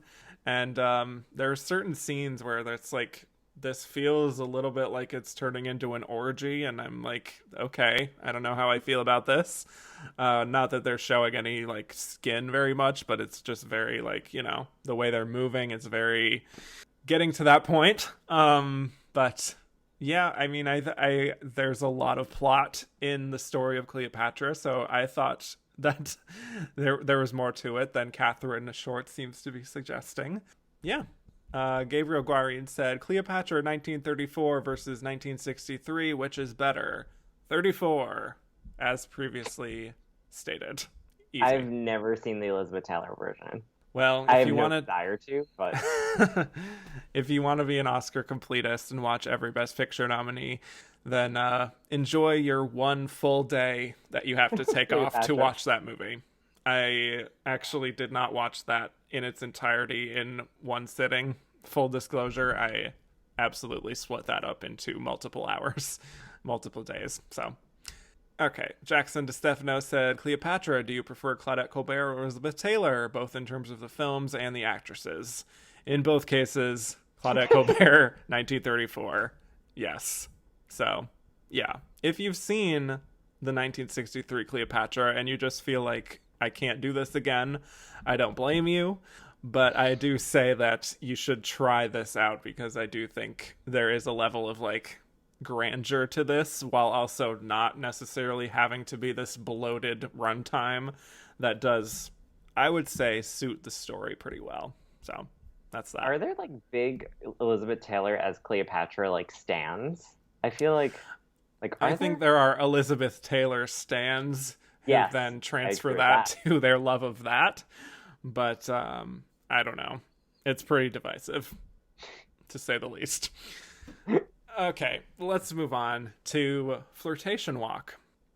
So this advertises itself as a musical, which is a stretch. Most of the music just comes from military songs and marches, which I guess is still music, but it's not exactly what I think of when I think of musicals, necessarily. But this is about a soldier who's falling in love with the general's daughter, and complications ensue. You know how that goes. Also, you could not name a movie a worse title than Flirtation Walk. Like you literally just could not think of like a a less descriptive title. It is apparently based on a real life thing that is just like a special like trail or something that military What? soldiers have gone off and like found romance on this special place. I don't know. I didn't really look into it too much, but there's a very convoluted plot. Yes, right. Very convoluted plot here where like he writes a play and casts her to play the role of a general, which is like supposed to be funny because it's a female general, ? And the whole thing is sort of made so that he can send her a message. It's just kind of bizarre to me. I don't buy this romance. There's no chemistry. Ruby Keeler, who plays the general's daughter, is not giving much except just like batting her eyelashes, which, okay, sure. But Dick Powell, who plays the soldier, is fine. Nothing spectacular. This one, to be honest, mostly fell flat for me. Just like, you know, another comedy about the military that is just fine. I don't know why it's nominated for Best Picture, period. And we didn't get any questions about it. I don't recommend it. Let's move on to The Gay Divorcee. Yeah. So here we have yet another Fred Astaire, Ginger Rogers musical to talk about, where they sing and dance and fall in love. It's a formula. And in this one, we have Ginger Rogers as this woman who is like in a loveless marriage and she wants to get a divorce. She is the titular gay divorcee. And yes. And, you know, there has to be like proof of an affair. And so there's this big elaborate plan to make it all go down. And there's comic misunderstanding and she falls in love with Fred Astaire's character. And this one I would say is pretty par for the course. Solid 3-star film, which is, you know, essentially just like the Fred Astaire, Ginger Rogers cinematic universe at this point, you know? Yep. What would you, you said that you watched it, so what are your thoughts on this one? I mean, yeah, it's fine. Like, I think that if anything, it has like too much plot and like it's just almost like there are too many things happening with like the romance.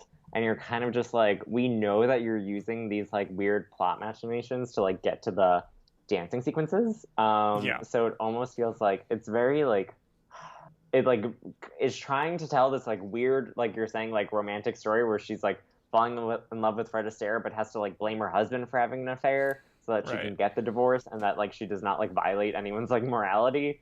But like, it's like the weirdest engine to propel you to like these like dance numbers, which are like wonderful and they're so talented and they're great, but the plot itself is very much like, I almost feel like you could have just done a series of like dancing vignettes and gotten more out of this without like any of the marriage plot, like any of the marriage plot. And it's kind of funny too, because I'm sure as you've seen, like there are a lot of like comedies of remarriage or whatever they were called then, where you know, people start off divorced, like in the Philadelphia story, so that they can then like court each other back, things like that. This one's kind of a little bit of the inverse, where she has to get a divorce, which I guess is interesting. And again, this is like all that like that weird gray zone between like code and pre-code. So like she is trying to like frame her husband for like being adulterous. But yeah, it's just it's fine. Like, I think if you've seen the other movies, I don't know if you have to like necessarily sit down and watch this one. I feel like you would probably find the dancing sequences on YouTube if you wanted. Oh yeah. Well, what I wanted to highlight here is the 20-minute sequence of them doing the Continental, which is just insane in how long it is and how like it just keeps going and you think they're like reaching the end, but then here comes another verse, we're going back into the chorus, we're gonna repeat some more stuff, and it's just like this never-ending parade of dancers. And the Continental is actually the very first Best Original Song winner, so that's something. I don't know, like, good for them. if like there's like a radio edit that you could listen to, because The radio it's edit. like I said, like a 20-minute sequence of continuous music. But I don't know. It's fun, it's catchy. I can see why that won. But yeah, I think as a film it's a little bit more forgettable compared to even some of the other Fred and Ginger movies. So, Yeah. moving on to questions, Joey Gentili said, just how gay was this divorce? Not gay enough. I'll tell you that Not much. gay enough. Yeah. Not flat on that. Yeah. It was disappointing. Does not live up to its title. Nope. And I will say she doesn't even particularly seem, to use the other variation of gay, she doesn't seem exactly like thrilled and happy and like dancing on air to be divorcing necessarily. So I don't even know if that's accurate either, but that's fine. Yep. Bummer. All right. Yeah. Trip Burton, had there been a supporting actor lineup this year, should it have just been filled with the cast of The Gay Divorcee? No. I would say that give it to some of those Barretts on Wimpole Street. Yeah, some of those Barretts need some nominations. Like, Maureen O'Sullivan was right there for the taking, and she was like, come on, y'all, just, like, invent a category for me, because, like, what are you waiting for? I'm giving you what you want. Yeah. I get where Trip is coming super from memorable, The Gay Divorcee? Like, who would you choose? There's Eric Rhodes, Eric Blore, Edward Everett Horton, just, you know, they're all part of the ensemble here. I think no, I to be honest, I can't say that I would nominate any of them. I hate to say it, but Yeah, I would pass on all of them. well, there you go. Sorry, Yeah, Trip. sorry. Let's move on to Here Comes the Navy. Here Comes the Navy, folks. All right. So this is a comedy. James Cagney here.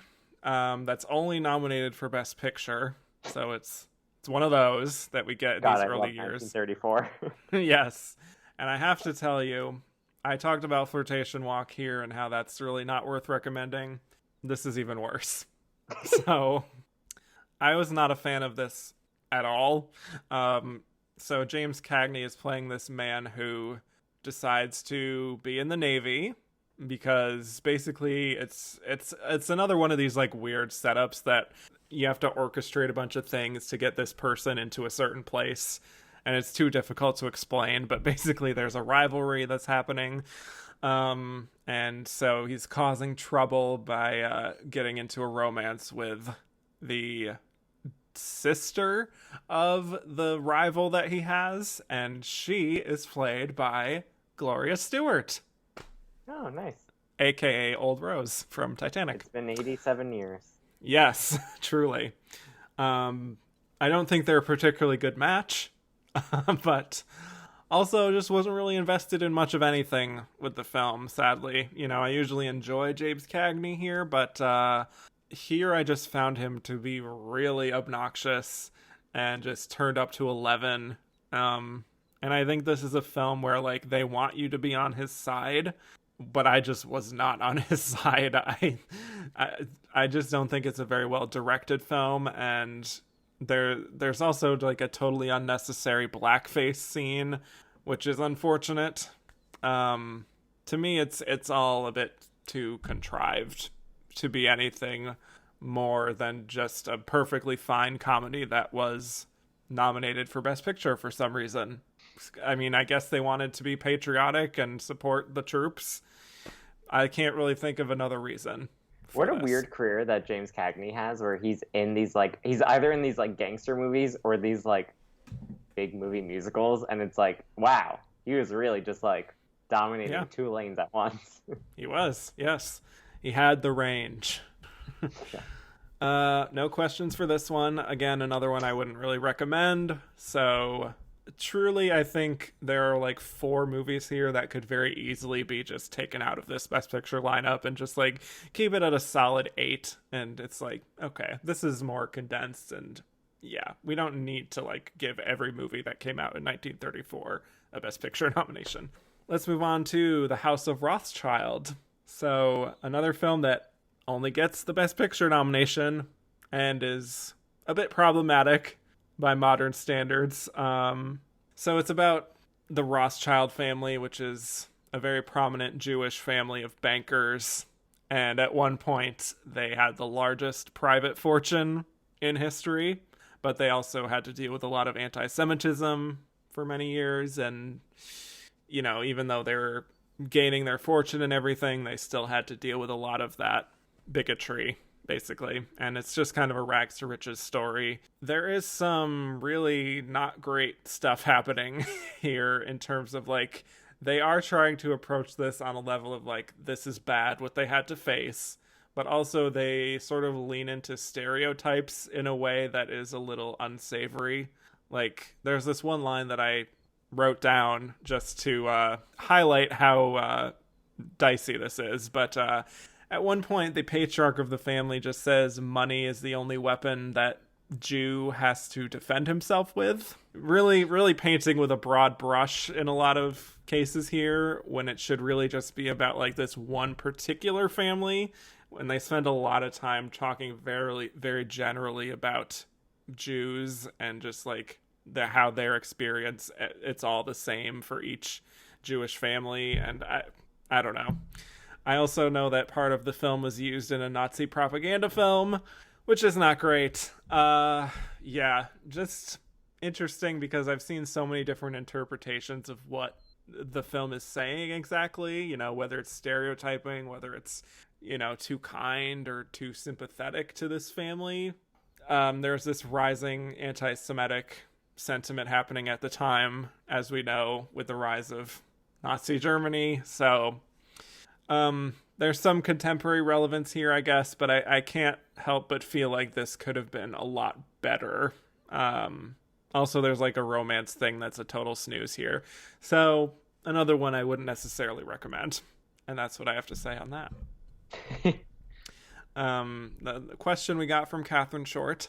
The House of Rothschild tried to target anti-Semitism and all the ways in which it negatively impacted the lives of innocent Jews, and yet it includes some content that could definitely be interpreted as racist.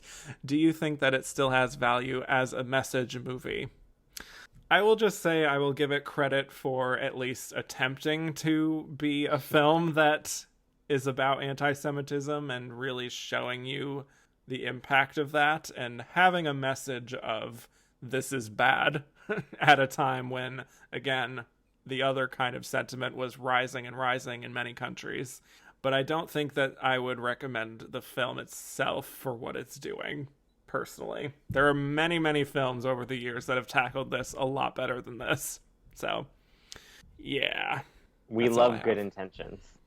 Yeah, we do. We do. Even though it can be uncomfortable. Yeah. Yeah. Let's move on. Imitation of Life. So, here we have the third of Claudette Colbert's starring roles in a Best Picture nominee. What a year. This is the original version of Imitation of Life. As we know, I raved all about the 1959 version on that episode by Douglas Sirk.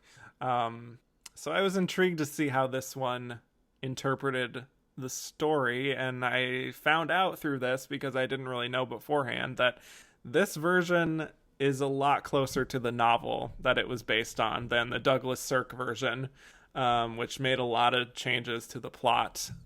So in this one, we have Claudette Colbert as a single mother who is teaming up with a black woman played by Louise Beavers, who is also a single mother, and then it's the two of them start up this pancake business, which is not even in the 1959 version at all.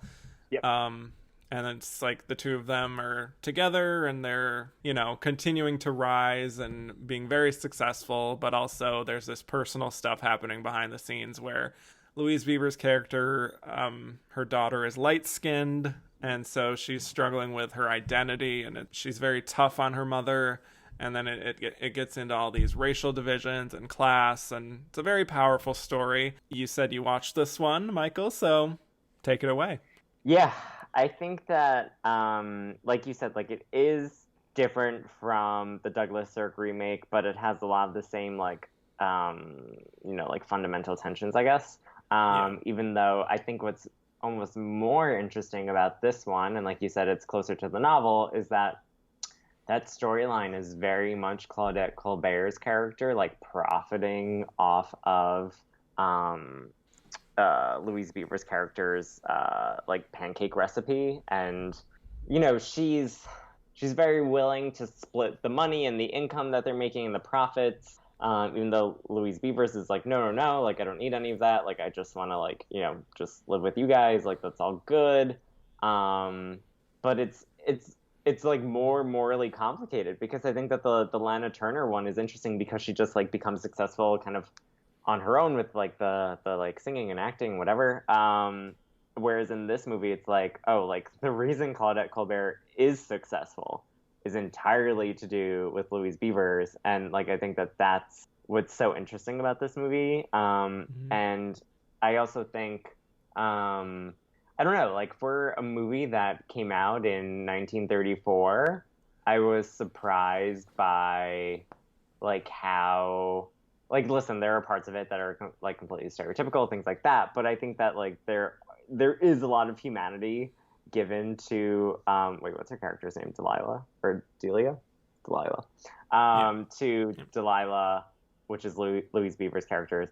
Like there's so much humanity given to her, and she is like so much the emotional core of the movie in a way that like Claudia Colbert like is like the person kind of like changing their circumstance and like keeping the plot going in some ways, and kind of just like propelling them forward. But it like so much of the emotional resonance of this movie comes from Louise Beavers, and she's just incredible in it. And I think that it's different enough where even if you like the Douglas Sirk movie, which I really enjoy as well, I think that this movie is almost just more interesting from like the questions it presents, perhaps because of the nature of Claudette Colbert's wealth in this movie. Like it's so tied to Louise Beaver. So it's so interesting to watch that play out in a way that like the other movie maybe focuses more on the relationships, which is also like great. Like, love when a movie focuses on the relationships, but this entire movie has this like very interesting thing going on in the background of like every scene. Like they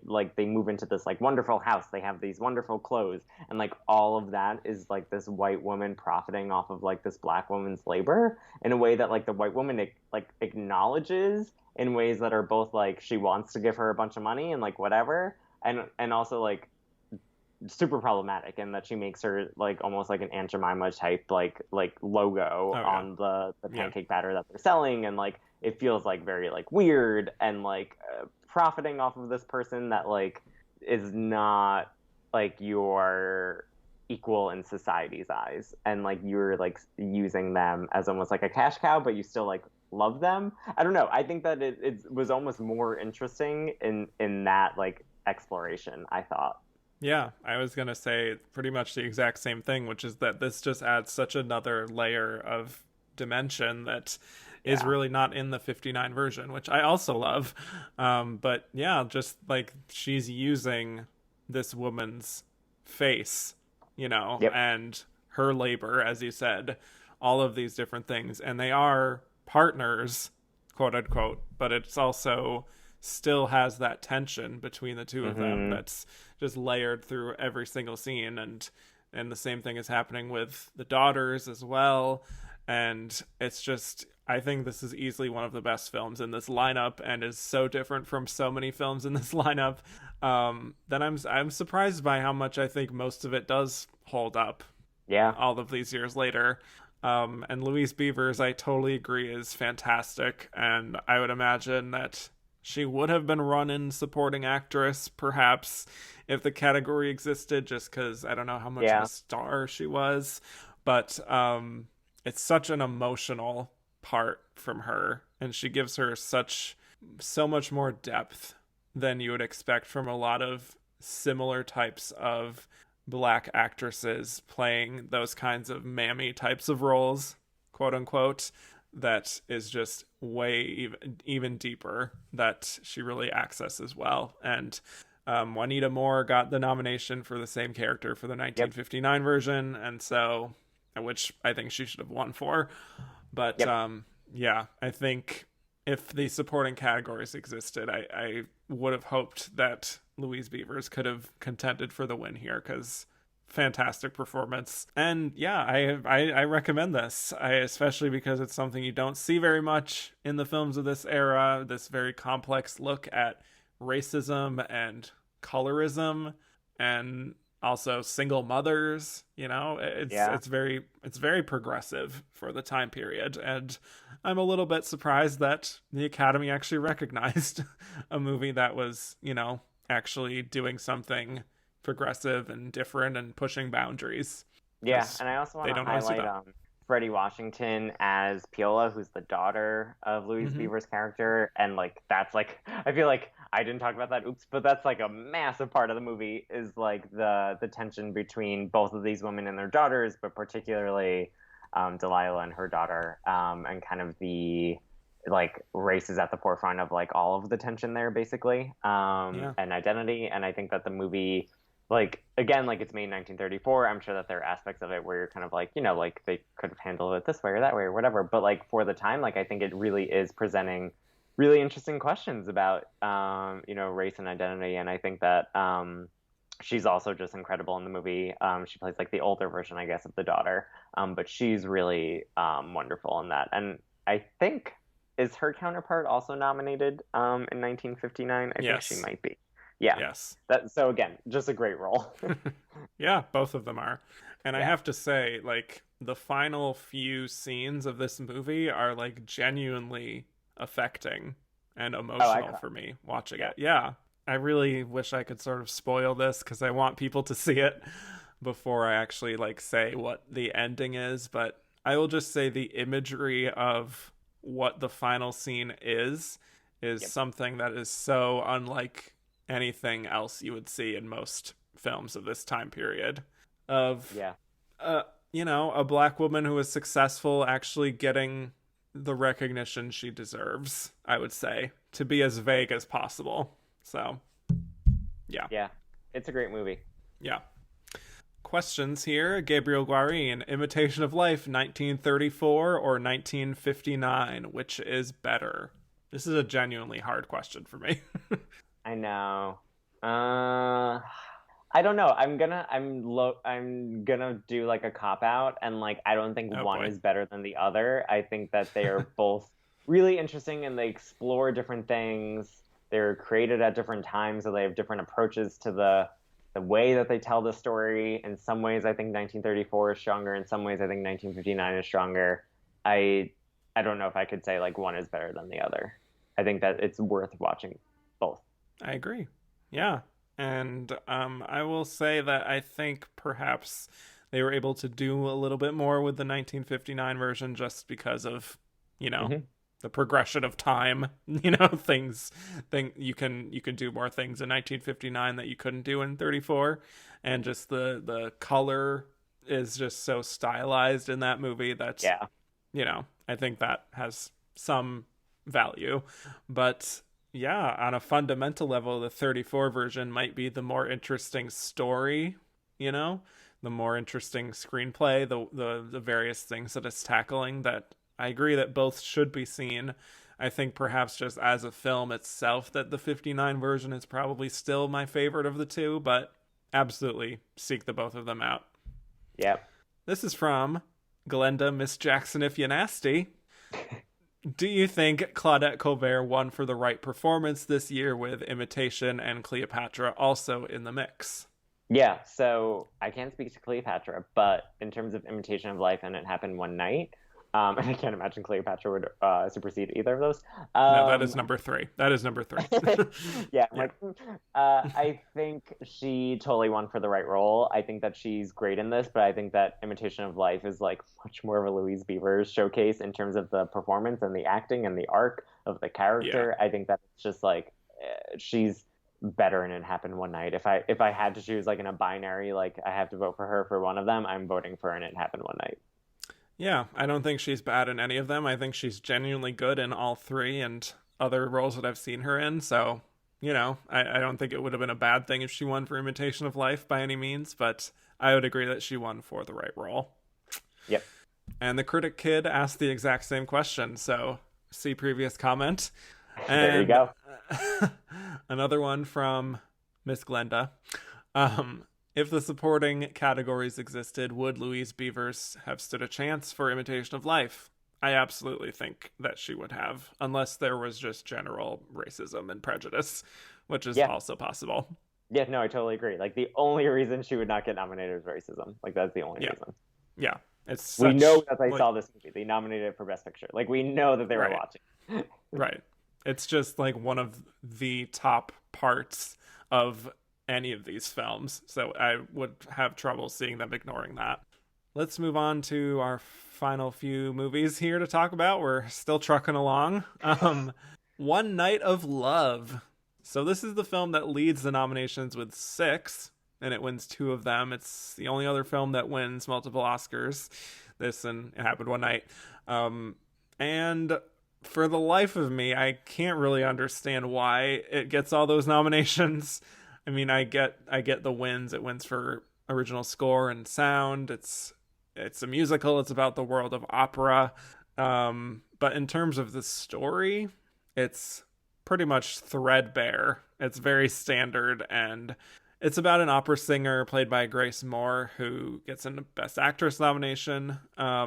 She was an actual opera singer in real life, so that's something. Basically, the movie is about her being taken under the wing of this guy who's just promising her big things, and there's like a love story aspect to it. It's almost like My Fair Lady, sort of like Pygmalion type of situation, how the dynamic is, which can be a little dicey sometimes. But I'm not an opera guy, so even though this movie is only 80 minutes, this was kind of a slog, because the performances themselves of the opera are all just played out in full. So it's not just like, you know, we get like a little touch of a performance here and a touch of a performance there. It's just like, let's do a 7-minute operatic sequence that does not advance the plot in any way. Okay. And this is an 80-minute movie. So at a certain point, it's really just like, we're going to go to the movies to see an opera, is kind of the situation. It's sort of like when I was talking about like the travel log movies that were popular in like the 50s and 60s, of like a beautiful exotic location. Like, let's go watch a movie about Australia, see how they do things over there. It's kind of just like, let's go see what opera's like. Maybe we'll attend one after this. And yeah, Grace Moore is fine. She has like a luminous quality to her that I sort of get where the nomination comes from, but this is not an outstanding acting performance by any means. It's just, she has a great singing voice. She has a solid presence about her, but I don't know. I don't get much from this in general. I don't have anything to add to that, and we did not get any questions for it. Shocking. So, yes, let's move on to a movie that I think more people have seen from this lineup, which is The Thin Man. So this is a movie that helped to spawn a franchise, and they made 5 sequels after this. Again, I will insist that Hollywood has always been in the business of sequels and remakes. This is not a recent thing. This is something that has been true of Hollywood from the start. I wrote down all of the titles because I just thought it was funny looking at just like the variations of this. So after this, we had After the Thin Man. Makes sense. My favorite of them is this third one, which is Another Thin Man. Shadow of the Thin Man. The Thin Man Goes Home. And, of course, the thrilling conclusion, Song of the Thin Man. That's my favorite of all of them. Song of the Thin Man. Yeah, it really goes out on top. Yeah. Another Thin Man is just always funny to me. I just want like Marvel or DC to just come out with another movie that's just like another Spider-Man. Yep. Another Thor.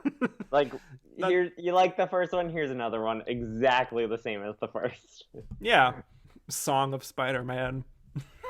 Yeah. It's kind of like the Andy Hardy movies, of which there are like a million, and all of those are like, Andy goes to the prom, and you're like, that's an entire movie? Like, what? Yes. Going to space, going to jail, you know? Anything. Yeah. So anyway, Thin Man, yes. fun little murder mystery film. William Powell and Myrna Loy, fun little romance here. They're like a detective pair, and they have to figure out why this thin man has disappeared. There's a bunch of murders, there's twists and turns, some comedy stuff happening here. I think this holds up pretty well of this lineup. It's interesting watching these Best Picture nominees and seeing these movies where the characters are so one-dimensional and the whole thing feels out of date. And then you have movies like The Thin Man, where it's like a really strong ensemble, fleshed out characters, and everyone kind of gets a moment to shine. It's well paced, and it's like, again, how do these two types of films come out in the same year almost and get this Best Picture recognition? Also, there's a dog in this, another dog, Skippy. Yes, who is... It's just like so funny that like if you go onto Skippy's Wikipedia, it's like born 1931 or 1932, retired 1941. I'm like, good for Skippy, like good run. Yes, a really strong run. I mean, he's been in The Awful Truth and Bringing Up Baby. Like, this is he's a star. So yeah, he's like the Rin Tin Tin, the post Rin Tin Tin. Truly. I really enjoyed this movie. I know you said earlier that you're not like a fan of the book. Yeah, so basically, I had to read a lot of Dashiell Hammett in high school. And those books are like, woo, I do not recommend them. Although I think one of them is The Maltese Falcon, which is also not a good book. So he writes all of these, Sam Spade, the Nick and Nora Charles. And yeah, it's just like, he's like a really rough author to get into. And I had to read like, I think 3 or 4 of his books. So I did not, I'm now trying to think, like, I've definitely seen The Maltese Falcon, which I also don't like as a movie or a book. And I've definitely read The Thin Man, and I don't think I saw it in high school because I think I was just so over it. But yeah, I'm glad that you enjoyed it. But yeah, Dashiell Hammett for me is just like, like, Agatha Christie, but not as interesting. Like, I think that's like Dashiell Hammett's brand. It's like, we're kind of doing the Agatha stuff, but we're not going to do it quite as well. Fair enough. It's like the off-brand version of Agatha Christie, I suppose. But I think as a film itself, just regardless of any of those comparisons, I think it works well enough. Everyone seems to be having fun. It's like a Knives Out type of thing. It's just like you're just watching these fun movie stars have fun. What more do you want? Let's get to just a few questions here. Glenda Miss Jackson If You Nasty is back. Why didn't Myrna Loy get in for The Thin Man? Good question. I heard that she actually did get write-in votes. So who didn't back then? It's true. Yes, this was the first year of that, which we will get into in a little bit. I don't know. It's been a continued thing that I've talked about on this show that Myrna Loy is just not getting nominations, and we don't know why. So I will just say that I still don't know. I mean, she has like a vampy quality to her of just like, she's very like bold and audacious in the way, and like sensual the way she carries herself, and maybe some people were turned off by that. I can't really say. I wasn't around in 1934, so slightly sad. Asked the exact same question about Myrna Loy. So let's move on to Barbara Godin. Do you think Skippy, who played Asta in The Thin Man, deserved an animal Oscar if there was such a category over the Barretts of Wimpole Street dog? Who was the better dog? That's a good question. That's so funny. The Barretts of Wimpole Street dog does not really do anything. So I think that if Skippy, as I know Skippy from, his other acclaimed work, I would say probably has a more involved role. So I don't think that Barretts of Wimpole Street dog is anywhere near Skippy's, caliber. Yeah. The Barrett's dog does not get enough to do. I would agree. It's got to be Skippy. Once again, it feels like it's rigged every year for Skippy, but got to give it to him. He's a star. One of my favorite stories, and you'll get to this eventually, is about like Rin Tin Tin actually getting like votes at the first Academy Awards and then being like, fuck, like we have to give it to this guy who ends up being a Nazi. But so things get real hairy, pun intended. We're still for figuring stuff out with dog nominees. Yeah. You never know which dog is going to take it, or if you have to give it to a human and then they become Nazi propagandists. You just these things are tough calls. Yeah, especially in these days. Yeah. Yeah. All right. Especially let's around the mid-30s. Yes. All right. Let's move on to Viva Villa. So the story of Pancho Villa, who was this legendary Mexican outlaw general. Naturally, this being Hollywood, he is not played by a Mexican, but a very white American named Wallace Beery. But I think outside of that, this is a solid, entertaining kind of biopic that really does play fast and loose with like the true story, but don't always love that. But there's something to it that works in terms of like Pancho Villa has always been like this myth of a man, and like you're sort of playing around with his mythology, so it sort of works here. It's not like a super realistic sort of situation, but I did hear that this was a very troubled production, which is always fun to read about, which is that the original director was Howard Hawks, who quit in the middle of production because he felt unsafe. Yeah, so there was apparently revolutionaries prowling the set, as they say, and that there was also a suicide that took place on the set. So he was around for a few weeks and just wanted to get out. So wild stuff. Also, this is a pre-code movie, so there's just a lot more like visceral violence in your face, which is a bit alarming. But it's pretty solid. Wouldn't necessarily like recommend it super high, but I had less problems with it than I've had with a lot of the other movies I've talked about. Yeah. For all those Fay Wray diehards, you gotta, if you want to be a completist on Fay Wray, this is like right after King Kong, right? Like it's a year after. Yeah. Yep.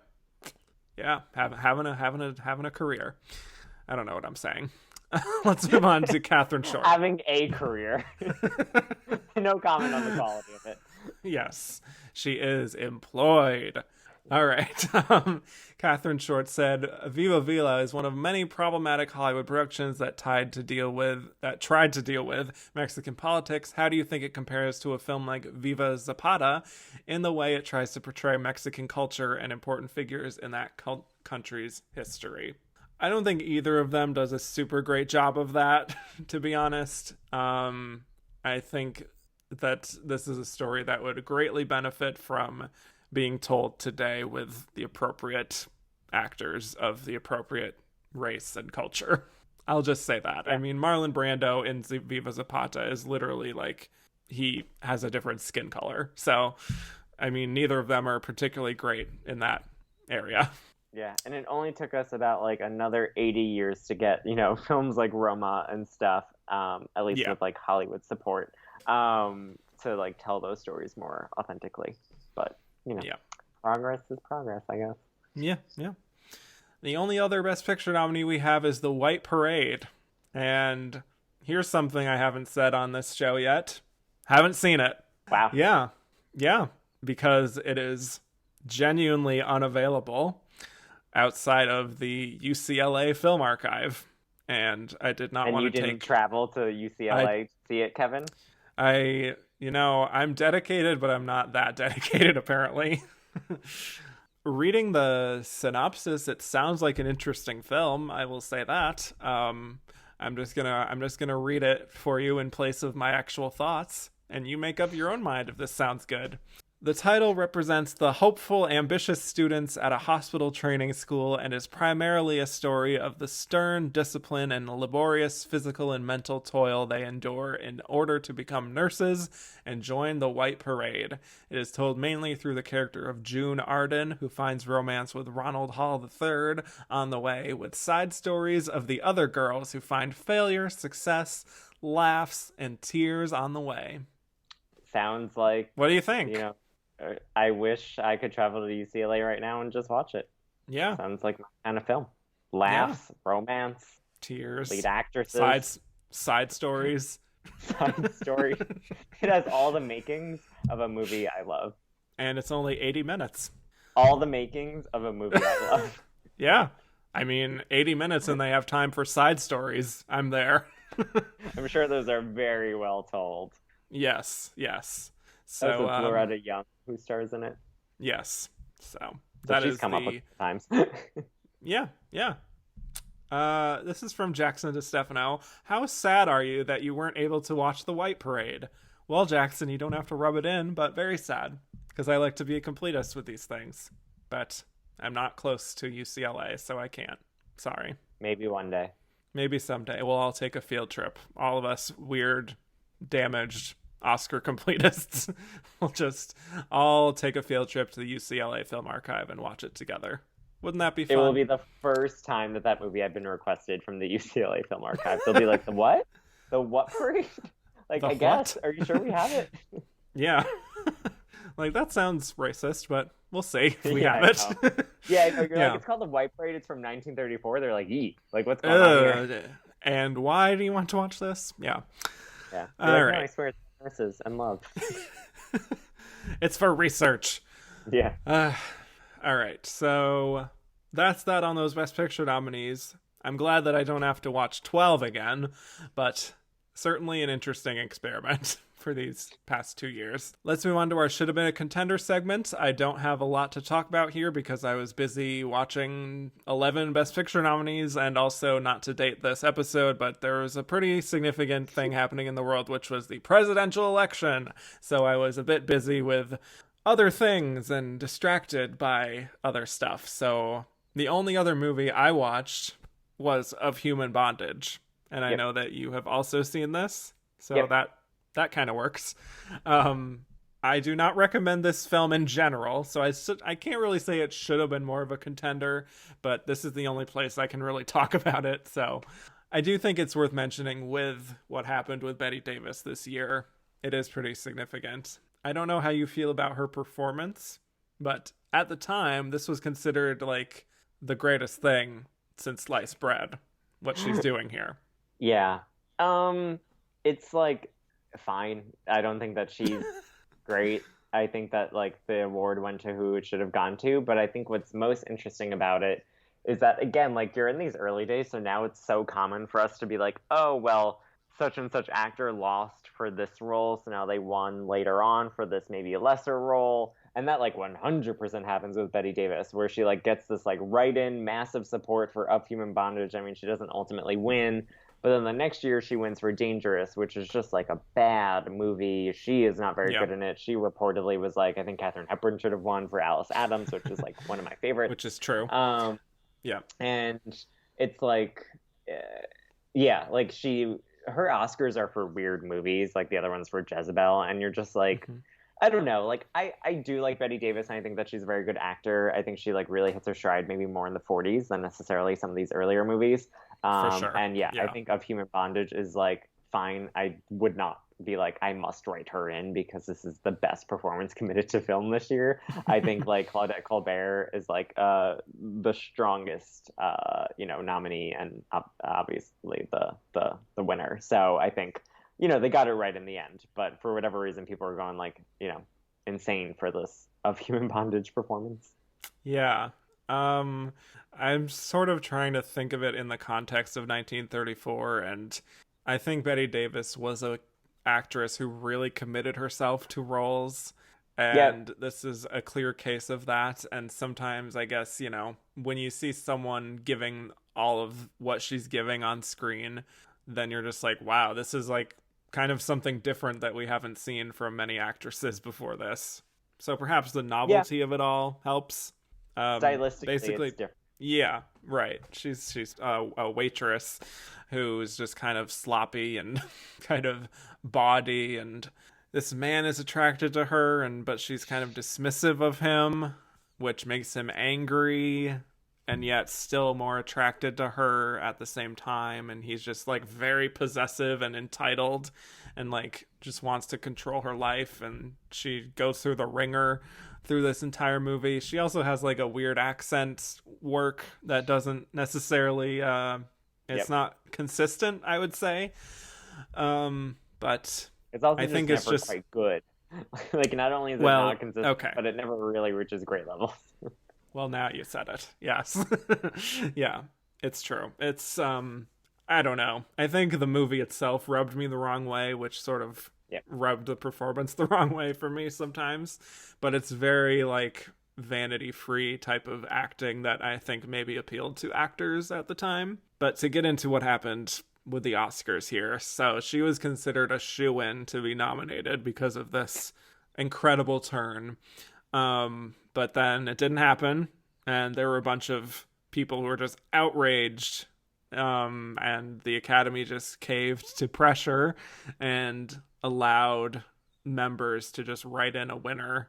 And turns out she got third place behind Claudette Colbert and Norma Shearer in the final votes. So not quite enough. Although she considered herself to be like the front runner because of all the support she was getting in the press, and everyone was saying you were robbed and we're going to all write you in. So she attends the ceremony and then she loses. She always thinks of herself as the front runner, you know, like, well, like there are no Oscars in which Bette Davis went into it being like, I don't know, like, and the ones she, you know, wasn't, she was like, oh, I guess I just won. Great. I just won for Dangerous. All right. Oh my God. The weirdest movie. Yeah. Yeah.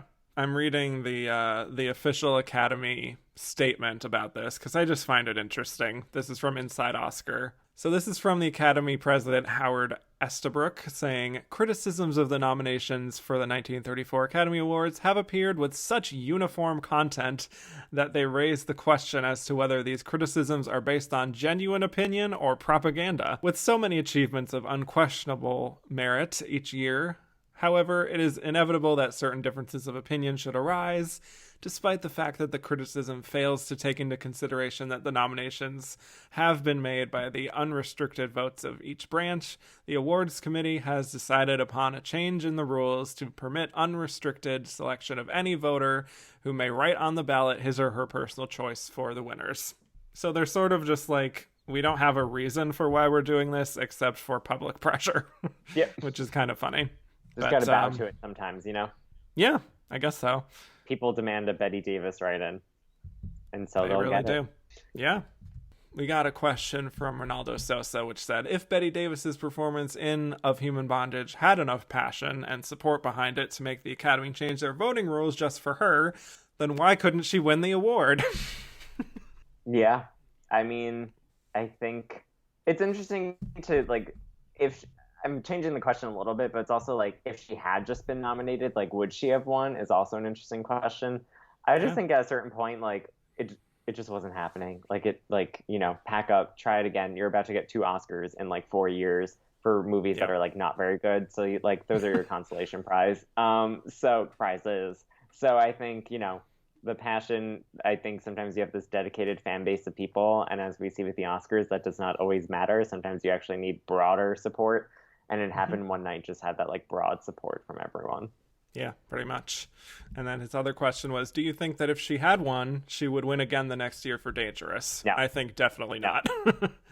Yeah. Because that is, everyone says that it was a makeup win, including Bette Davis herself. Yeah. So, which is true. Yeah. Yeah. And I think, like, you know, it's not that they were opposed to giving people multiple Oscars then, but I think if you're looking at that lineup, it's like, I don't know. I think Katharine Hepburn and Alice Adams is such like the obvious choice that it's, yeah, like, and that would have been her second, I guess. But like, they were fine with that. I just think like 2 in a row for Dangerous to be the second one would be kind of weird because that was exclusively a makeup Oscar. So I think that's like a really hard thing to pull off. Yeah. Definitely would not have happened. This one other quote, speaking to what we said earlier with criticism of the Oscars, speaks to the Bette Davis factor. It's just very funny because of how blunt it is. From the Hollywood Citizen News, They're declaring the Academy is dwindling in importance, especially in Hollywood, and its current nominations have done much to harm it. Everyone in the profession is expressing amazement that Bette Davis is not even mentioned. Also, it was probably the best thing for Bette Davis's career to not get nominated. Like, I think that probably helps her in the long run because she had this, like, wave of support. Yes. Outrage tends to fuel certain people. So there you have it. Anything else you wanted to mention about 1934 before we move on to this final segment? I think that's about it. Yeah, we've been talking for a while. So when we come back, we will be delivering our verdict as to whether we think It Happened One Night deserved Best Picture or if The Barretts of Wimpole Street deserved it more. How do you expect to get to New York at the rate you're going? But that's none of your business. You're on a budget from now on. Now, just a minute. Get out. You've got a name, haven't you? Yeah, I got a name. Peter Warren. Peter Warren. I don't like it. Don't let it bother you. You were giving it back to me in the morning. Take me with you, Peter. Take me to your island. I want to do all those things you talked about. You better go back to your bed. Do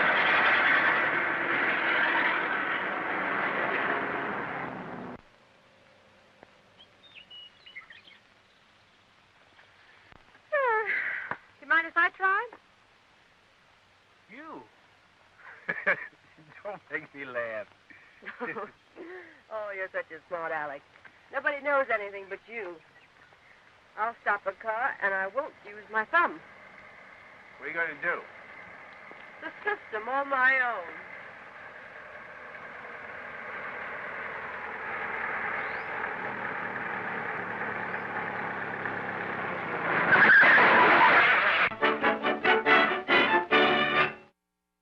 And we're back. So now we'll be delivering our verdict as to whether we think It Happened One Night deserved Best Picture or if The Barretts of Wimpole Street deserved it more. Michael Domanico, what is your verdict? Yeah, I'm going to have to give it to It Happened One Night. I mean, I feel like we've, covered it pretty well. And earlier, someone got me on the record to say it's a perfect film.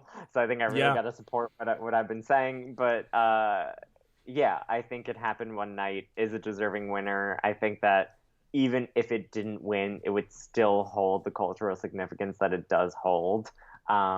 So I think if anything, it's more just like one of the examples when you're like, well, they got that one right, as opposed to sometimes when you look back and you're like, that movie didn't win Best Picture, but like that's like we don't talk about the actual winner, right? Like that happens a lot. I feel like that is not the case here. I think that It Happened One Night.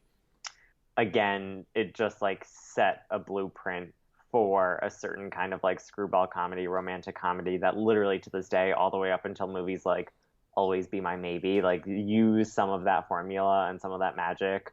That was just the most recent movie I could think of, but use some of that formula and that magic to like tell stories. And I think that for those reasons, it 100% deserved to win Best Picture. Very good. Yes, and I totally agree. And this is a case of the Academy picking the right movie at the right time, and it still holds up. So they should be congratulated for this particular year because they completely got it right in all of the categories that It Happened One Night won for. But I will say at the same time, The Barretts of Wimpole Street is absolutely in my top 3 or 4 of this year. So I wouldn't say that that's just like, that would be an embarrassing winner by any means. It's worth checking out, but I do think that It Happened One Night clearly has the cultural impact, the quality, and the fact that it's a comedy winning Best Picture, the novelty of that at this point, absolutely should have won. So there you go. So thanks again, Michael, for joining me today. This was another rip-roaring good time, and I'm sure this episode was like twice the length of our previous episodes because of all those Best Picture nominees, but thanks for sticking with it.